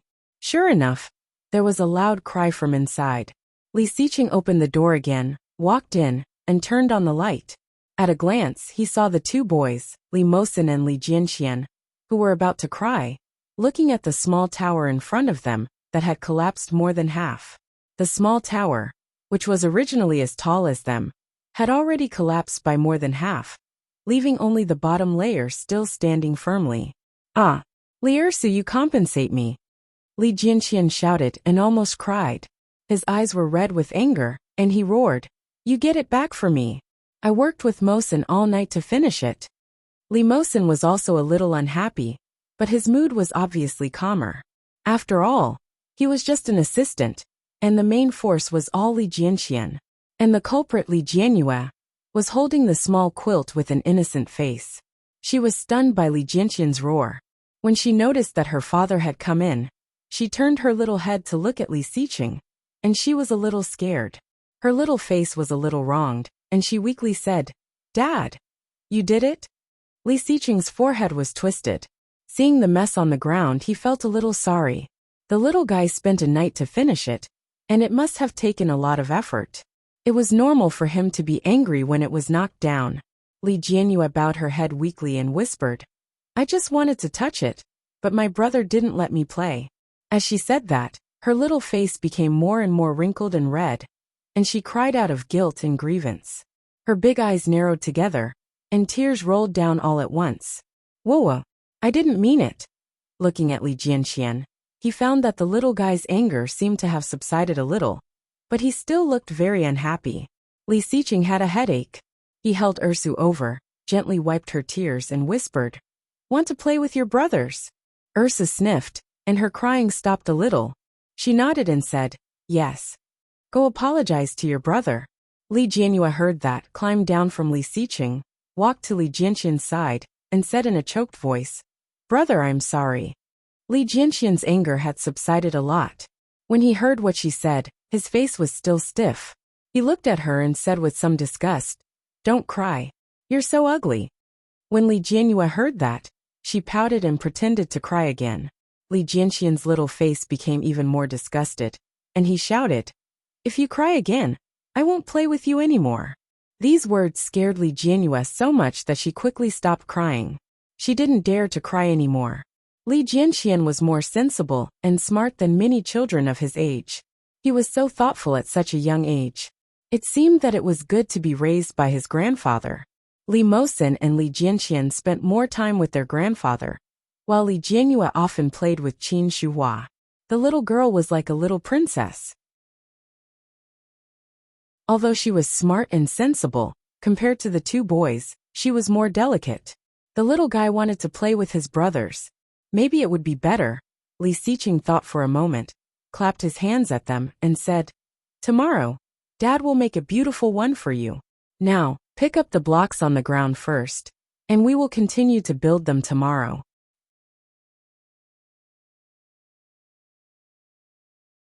Chapter 721. Li Jianxian did not speak, and got out of bed to help. Li Jianrui followed behind, and squatted down to help pick it up. She said to Li Mosin, "Brother Mosin, I'm sorry. It's Ursa's fault. I knocked it down." The expression on Li Mosin's face was much better. He smiled at Li Jianrui, and reached out to wipe her face. "It doesn't matter. Let's play together tomorrow," he said, and turned his head to look at Li Jianxian. "Okay, Desu?" Li Jianxian picked up the building blocks and said coolly without looking up. Then she has to be obedient. She has to promise not to destroy or cry before she can play with us. Li Jianrui heard this and nodded. I won't cry. I'll be obedient. Brother is the best. Li Jianxian snorted softly, but his lips were slightly raised. It was very shallow, but it could not hide from Li Xiqing's vicious eyes. Li Xiqing couldn't help but smile. He was a little helpless with this son. When he was a child, he was not so arrogant, was he? TSK.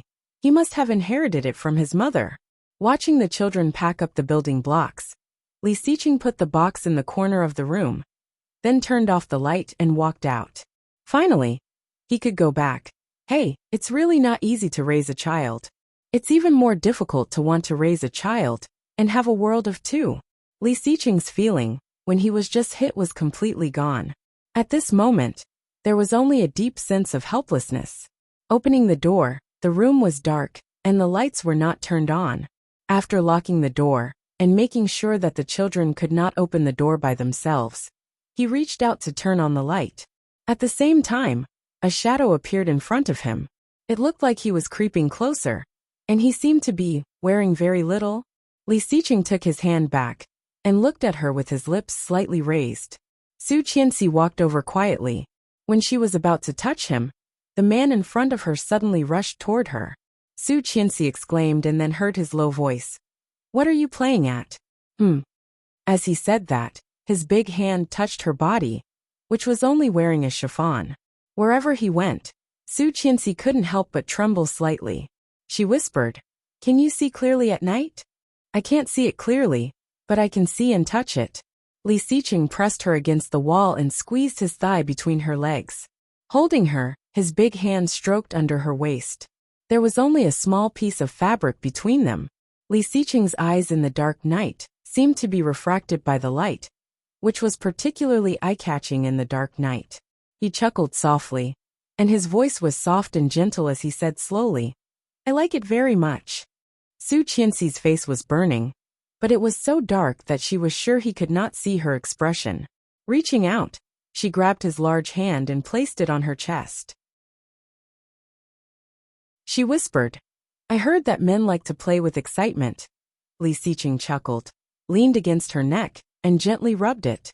Feeling her sensitive shiver, he felt indescribably satisfied. He said softly, This is not exciting. How about something new? Su Qianxi blushed even more. She opened her big round eyes in the dark and asked weakly, What's new? You're tuning in to the Li Mei's Wuxia Whispers YouTube channel. We're so grateful for your support. And don't forget to subscribe to join us on this incredible journey through captivating stories. Your generosity through donations truly makes a world of difference, as it's the primary source of revenue that allows me to expand and enhance this channel for you. Thank you from the bottom of my heart for being a part of this adventure.